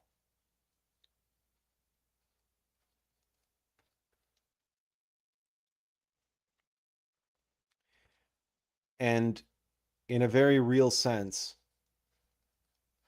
a vessel. So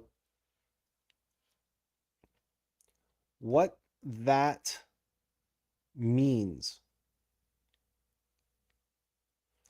is that in both of these cases, both a vehicle and a vessel, our value is defined by what is inside that we deliver, and how we deliver it.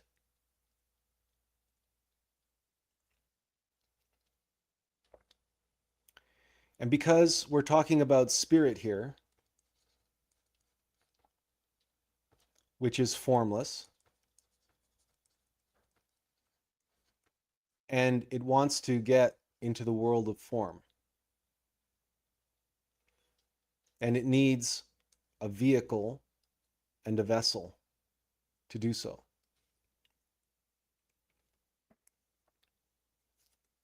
This is what is inside.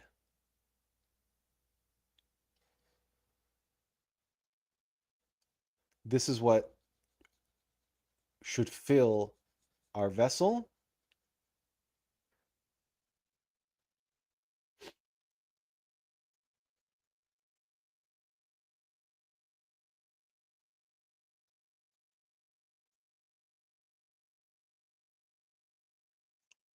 And this is what should fill us and define and determine our vehicle.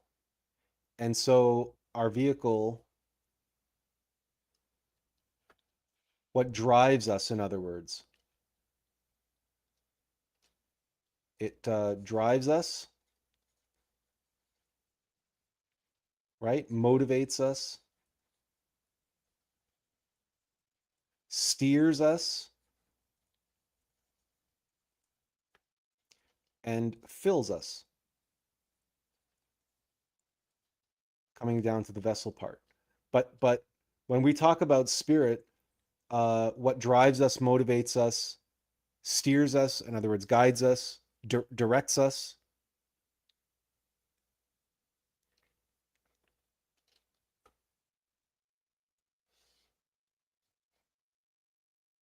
right? It is on that basis.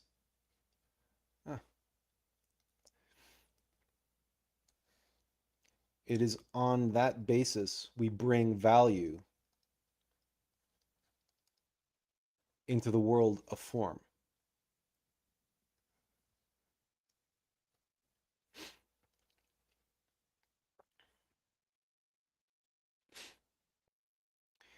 This is not a matter of I, but we can define our role as providing a service.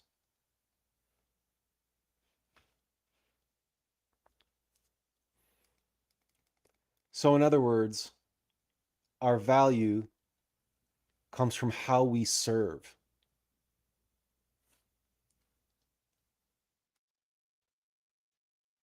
And brings spirit into the world of form. This is how we serve spirit.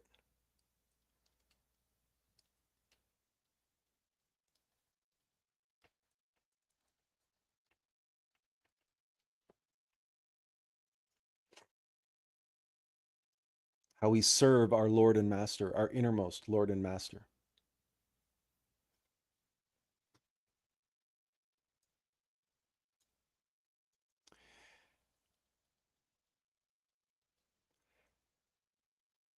And how we can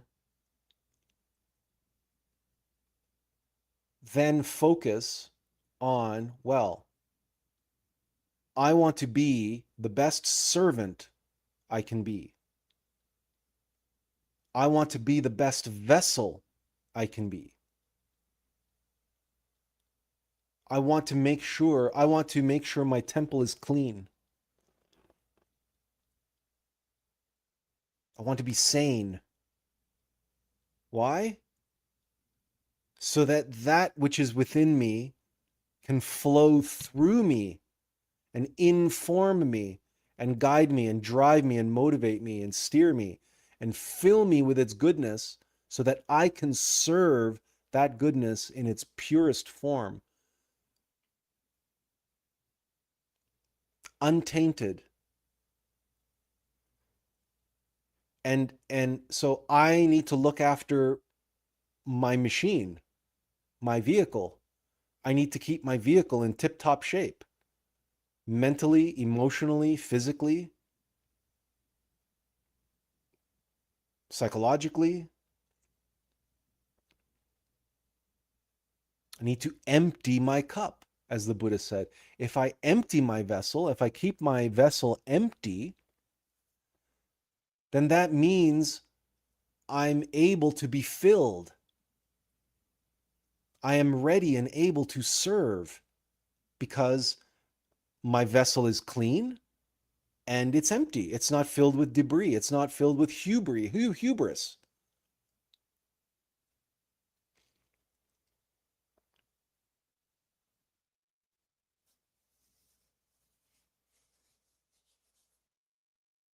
And I want to make sure that I'm serving the will of my being and not the ill will of my egos, of my desires that are there to desire my being.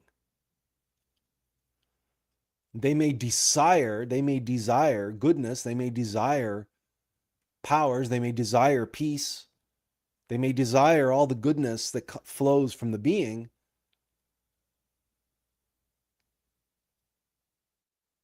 but I'm going to desire none of those things.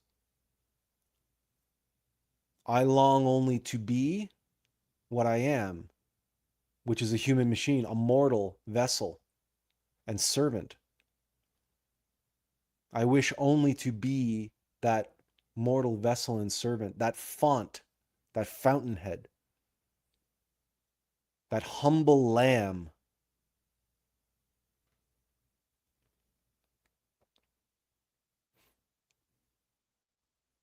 And as that vehicle, as that vessel, let the Spirit use me as its tool, as it sees fit.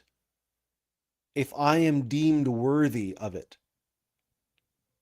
if I am ready, if I have done enough work on myself, if I'm sane enough, if I've cleansed myself, eradicated all the debris from my psyche, if I am worthy, if I have passed inspection to be that conduit, that pipe.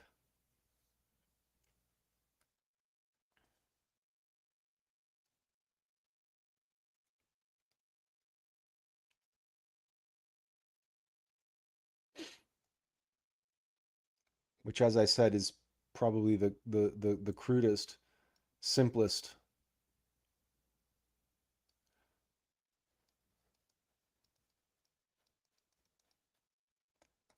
for that which must flow, so that that which must flow can flow in its truly purest form into the world of form. That's it.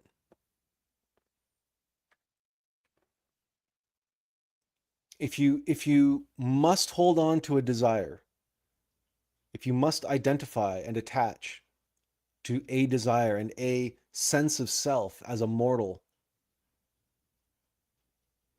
the one thing that is in your purview to do is to be this.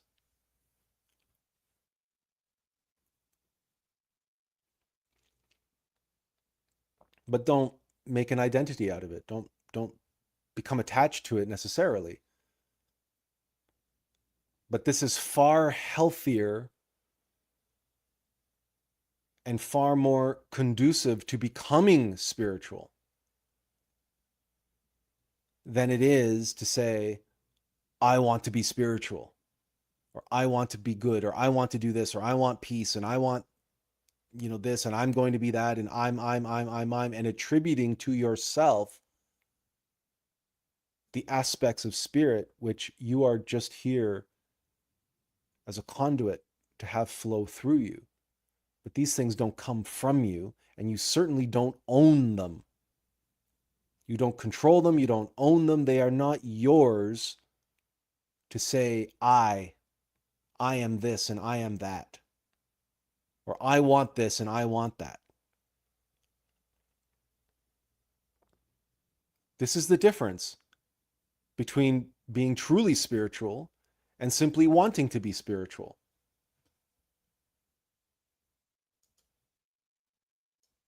Okay? There's wanting to be spiritual, and we walk through all of this, right? Look at all the red. And here's being truly spiritual. There's no I there. There's no desire. And the fulfillment, remember, a vessel that is empty is going to be filled. If it is worthy and it's clean, it's going to be filled. It's like a bottomless cup, like the fountain. The fountain gets filled from within. It doesn't matter how much water people take from it. The well is always full. And the more you give of yourself, the more you serve in its purest form, that which is flowing through you, the more you will be fulfilled from within. You will be want for nothing. What could you possibly want other than to fulfill your role as a vehicle, vessel, and servant of spirit? This is what it means to be spiritual, to be in spirit, to be inspired. It's to be a fountain, a font, a vehicle, a vessel, a conduit, a pipe. Pick one, right? Come up with your own that speaks to you in the deepest part of your soul.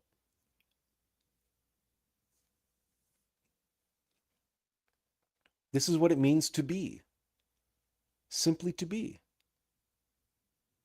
And this is what it means to be a human being done.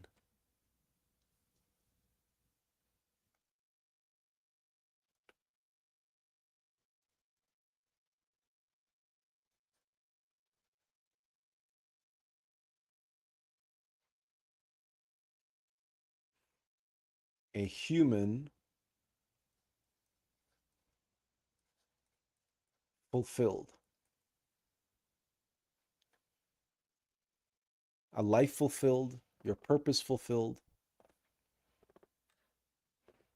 There is no desire over, above, or outside of this that can be greater than this. You cannot name me a desire that, if indulged, will make you feel more fulfilled and make you feel more of a human being than this, than being a human being done, than serving spirit, than being a vehicle and vessel of spirit and allowing it to flow through you into the world of form and taking the purest form possible through you. And that it's able to do that because of your efforts and super efforts to become the best vehicle you can be. That's your responsibility. Nobody else can do that for you.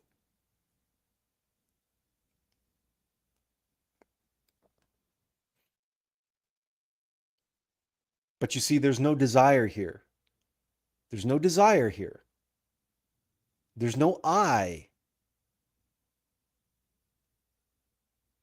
in the sense of ego. It is simply this self, this mortal aspect of my being. Let this be all it can be as a vessel, as a vehicle, so that it can truly be a human being done in spirit.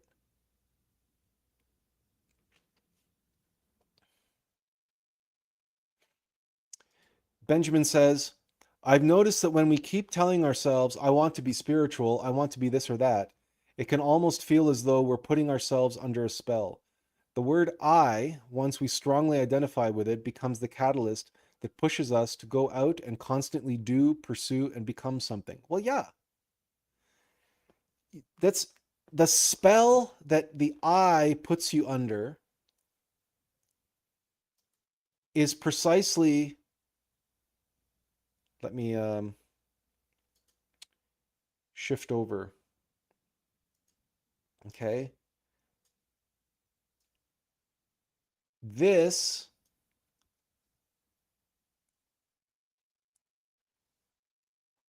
is a human doing. Okay? right? I want, or I'm going to do, I'm going to be, I'm, right? That's what creates the impurity. The purest form becomes impure when the I'm going to do it. It's that bloody song um, that Frank Sinatra sang. Okay, my way.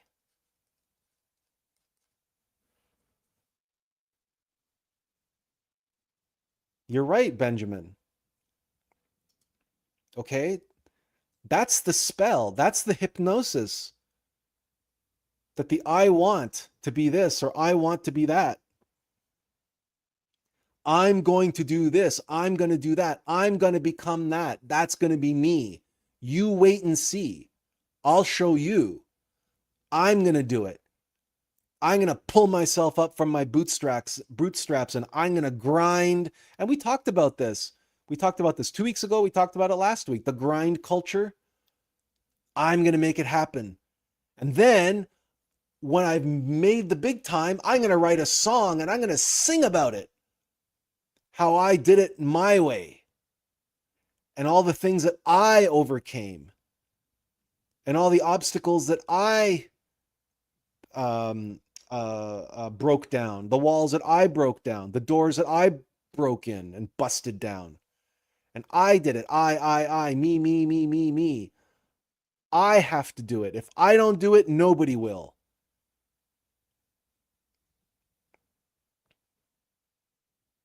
That's a human doing. This is a human being done. I'm going to be the best vehicle and vessel and servant that I can be. And I will be at the ready to do the will of my innermost being, my innermost essence of God, my innermost intimate Christ. And whatever I am called to do, however I am called to serve, I will serve. The only doing part, that's the only doing part that I'm going to do, is allow myself to be done. I'm going to do being. I'm going to allow, I'm going to surrender, I'm going to be patient. I'm going to be focused and disciplined, but also relaxed and easy and open. I'm not going to be worried and fretting. And it's, you know what? Everything in its own time. Patience is a virtue. I'm going to embrace my role. I'm going to embrace my role in the scheme of things so that I can be done, so that I can be a human being done, so that spirit can flow through me in its purest form from the world of the formless into the world of form, and thus will I be fulfilled. Yes, the only thing I need to do is empty my cup. The only thing I need to do is get myself out of the way of myself, to get my debris, my hubris out of my pipe so that the spirit can flow through me in its purest form.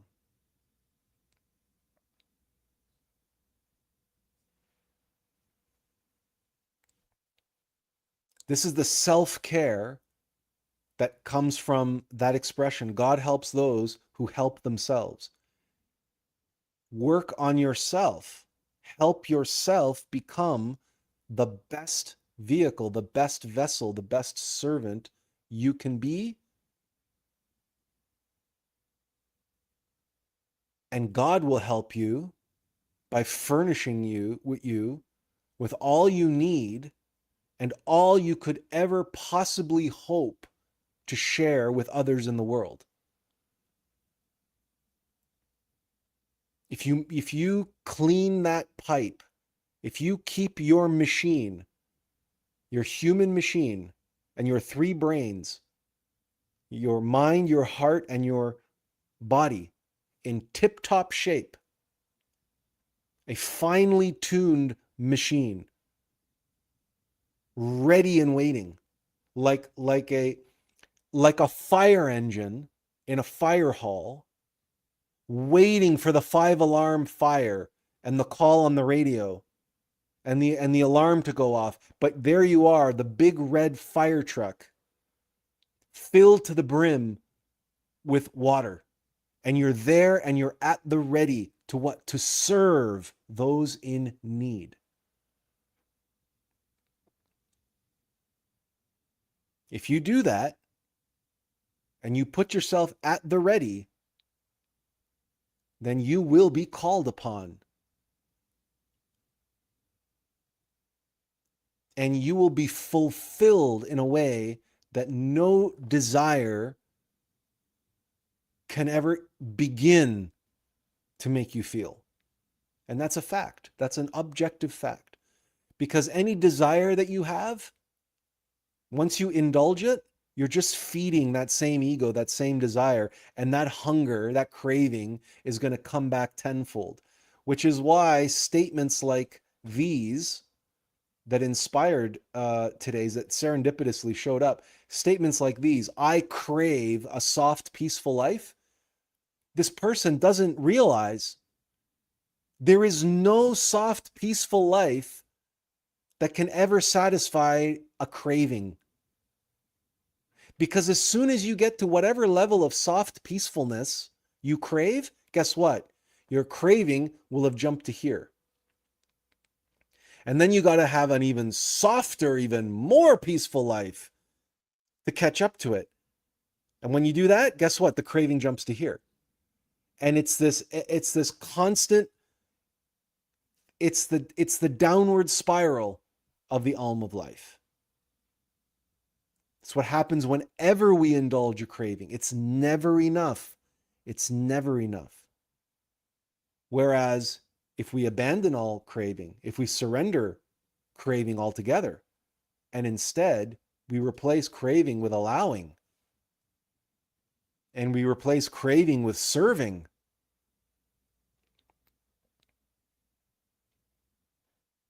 a servant just wants to serve. If we are given an opportunity to serve, then guess what? We are serving. It doesn't matter what we're serving or who we're serving or how much we're serving. It doesn't matter. We're serving.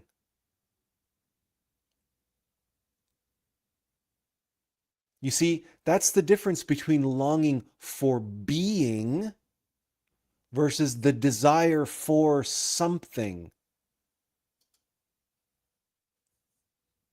Right? This is what Benjamin was getting at. This is the spell that is cast. Because when we desire something, it's something out there that the way Benjamin puts it here, something that we constantly do, pursue, or become. It's some goal, right? It's like I was talking about 2 weeks ago with intention. It's an intent. Being is the opposite of desiring, because desiring is doing. Desiring is an intent to do in order to acquire. But being is being. And if you are, there's no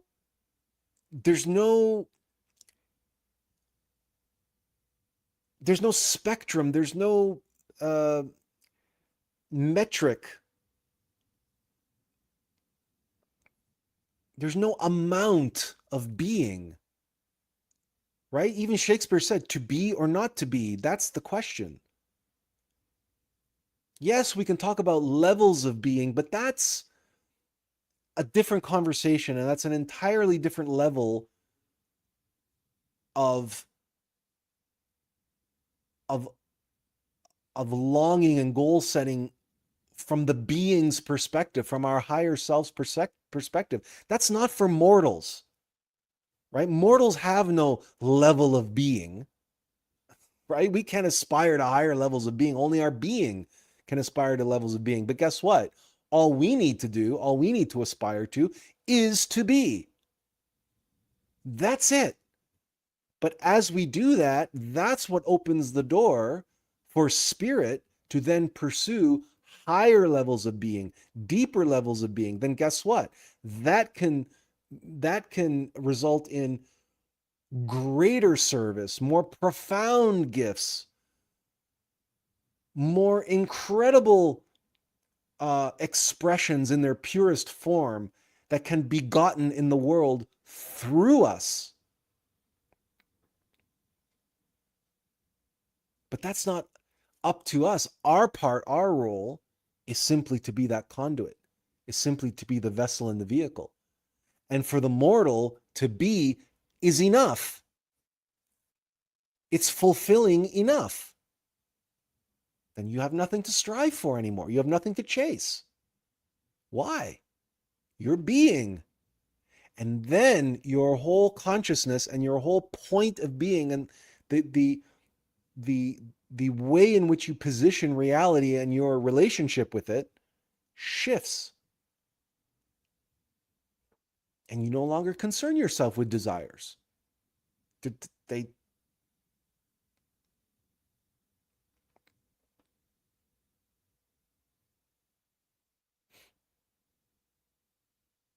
desire is a hindrance.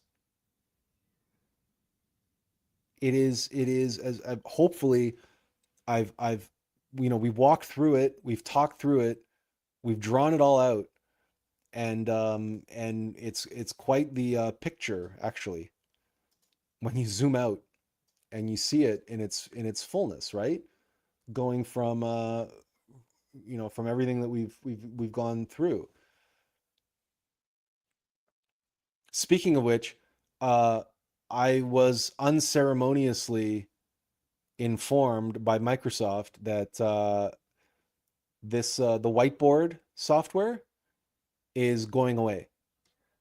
They're going to be removing it from Windows sometime in August or whatever. And so I've been told that I have to save all of my whiteboards that I've created. Otherwise, they're all going to be deleted, and that the software is going away. So I don't know what I'm going to do. I have yet to find a whiteboard program that is as easy to work with. Even though this is not that easy to work with, the other ones that I've looked at are pretty dreadful and or expensive. And so I've been looking at what my options are. So, uh, but in any case,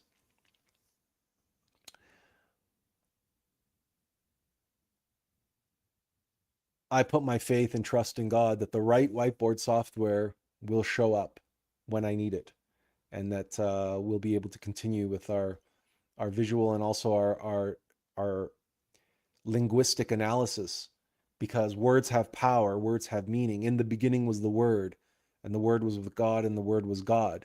And when we look at some of the relationships between words like hubris and debris, and we realize, oh my God, yeah, ego, pride, hubris, that the I, the self, is not singular. It's a big pile of debris. So it's these types of insights that can reveal themselves when we just start paying attention and listening to the words in in a concentrated way, and allow the truth that is there to just reveal itself. And it can send us down new roads and new pathways of discovery and understanding. So one way or another, I will find a way to be able to continue um, using the visuals and the words and linguistics to inform these live streams. But but it was just interesting that Microsoft just unceremoniously announced that this feature of Windows is just going away. So it's the pardon the expression, but it's the ongoing in-shitification of everything. the ongoing devolution and degeneration of everything. It's just par for the course. So, but in any case,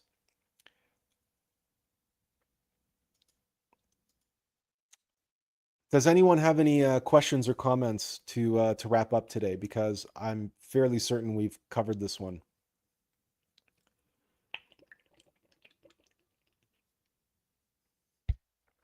The desire to be spiritual paves the way to spiritual ruin. Benjamin says, Scripture says that this world is under Satan's rulership. To me, it sometimes feels as though time somehow stopped during the time of Jesus. It reminds me of an obscure writer, reportedly influential on Star Wars and other films, who suggested that time had stopped 2,000 years ago and that what we experience now is something like a simulation.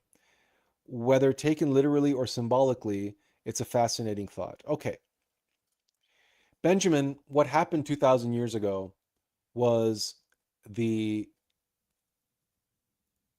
end of the Bronze Age. And the it actually happened a little bit before the time of Jesus.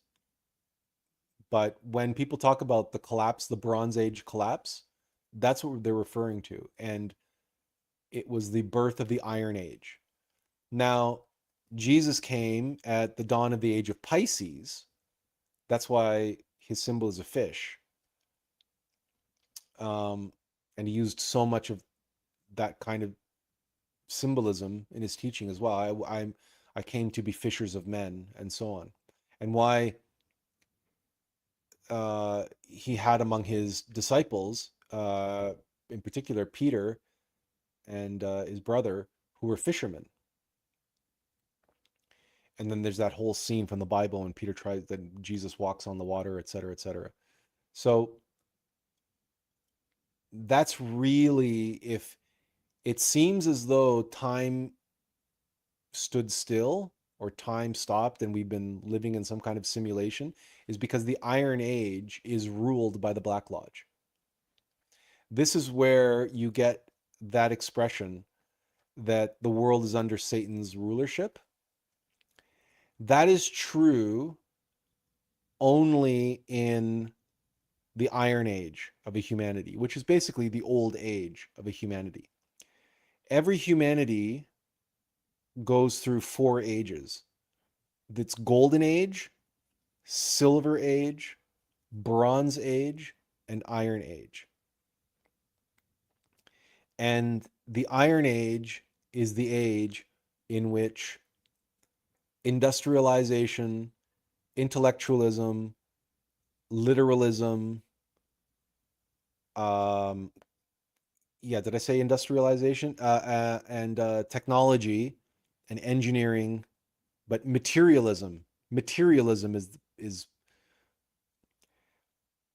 all of the things that we associate with contemporary secular society.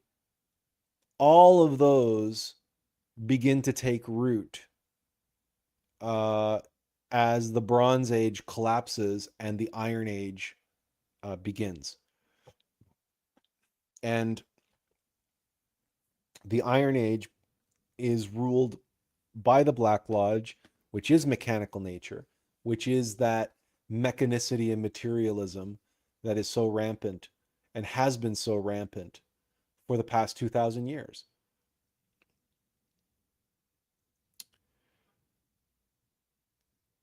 And why it is that Jesus's teachings, the original Christian Gnostics, why their teachings were appropriated by the Catholic Church and were made to become so dogmatic and literal and mechanical. Now, they preserve esoterically, they preserve the truth. The hidden teachings of Jesus are there symbolically and allegorically, but the vast majority of people in the Iron Age don't understand Christianity on that level. They don't understand esotericism at all. They take everything literally, which was the real problem. The real problem with that is when Muhammad came and his teachings were are when originally they were absolutely beautiful teachings, and the Sufis expressed them in an absolute and practiced them and taught them in an absolutely beautiful way, in an esoteric way. But then it became politicized and schisms formed, and you got the Sunnis and the Shiites, and it's as I said, in the Iron Age, the forces of mechanical nature, Black Lodge, Satan, whatever you want to call it, rules, and they're going to, just like we were drawing, they're going to put themselves in the way of, and they're going to um, appropriate and exploit and put themselves and put themselves in this pipe, and so they're going to taint and make something impure and make it insane, because what happens in one person in microcosm happens in macrocosm in the world. So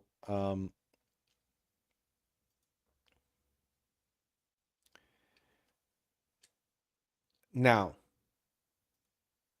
I would be remiss if I didn't say that the whole of the world is a simulation and always has been. Right? Everything is in the great all mind of God. Everything exists in the field of consciousness. So there is no out there. That's the objective truth, the objective reality. There was never an out there. It's always been a simulation. But it's real enough for us mortals who are born in that simulation and die in that simulation, that it's a simulation that is, there's no point in speculating on, well, if it's a simulation, it doesn't matter, it doesn't mean anything. No, that's not right either. But it's just that this comment of yours, or that you're saying this this writer, this obscure writer, is conflating several different things into, I'm sure, what he thinks is a very viable and clever theory as to the nature of the world and where we are at right now. But the reality is, it's always been a simulation. It's just that that simulation goes from gold to silver to bronze to iron. And then at the end of the Iron Age, the Kali Yuga, the one humanity dies, and the seeds for the next humanity are chosen. And that next humanity, when it arrives, will experience a new golden age. But the cycles, the tide comes in and goes out, right? The sun rises and the sun sets, and things are born, they mature, they experience their prime, and then eventually they fall into decay, degeneration, old age, and ultimately natural death. It's true for individuals, it's true for civilizations, it's true even for religions, and it's certainly true for humanities. So, like Forrest Gump would say, that's all I have to say about that. Any other questions or comments before we call it a day here?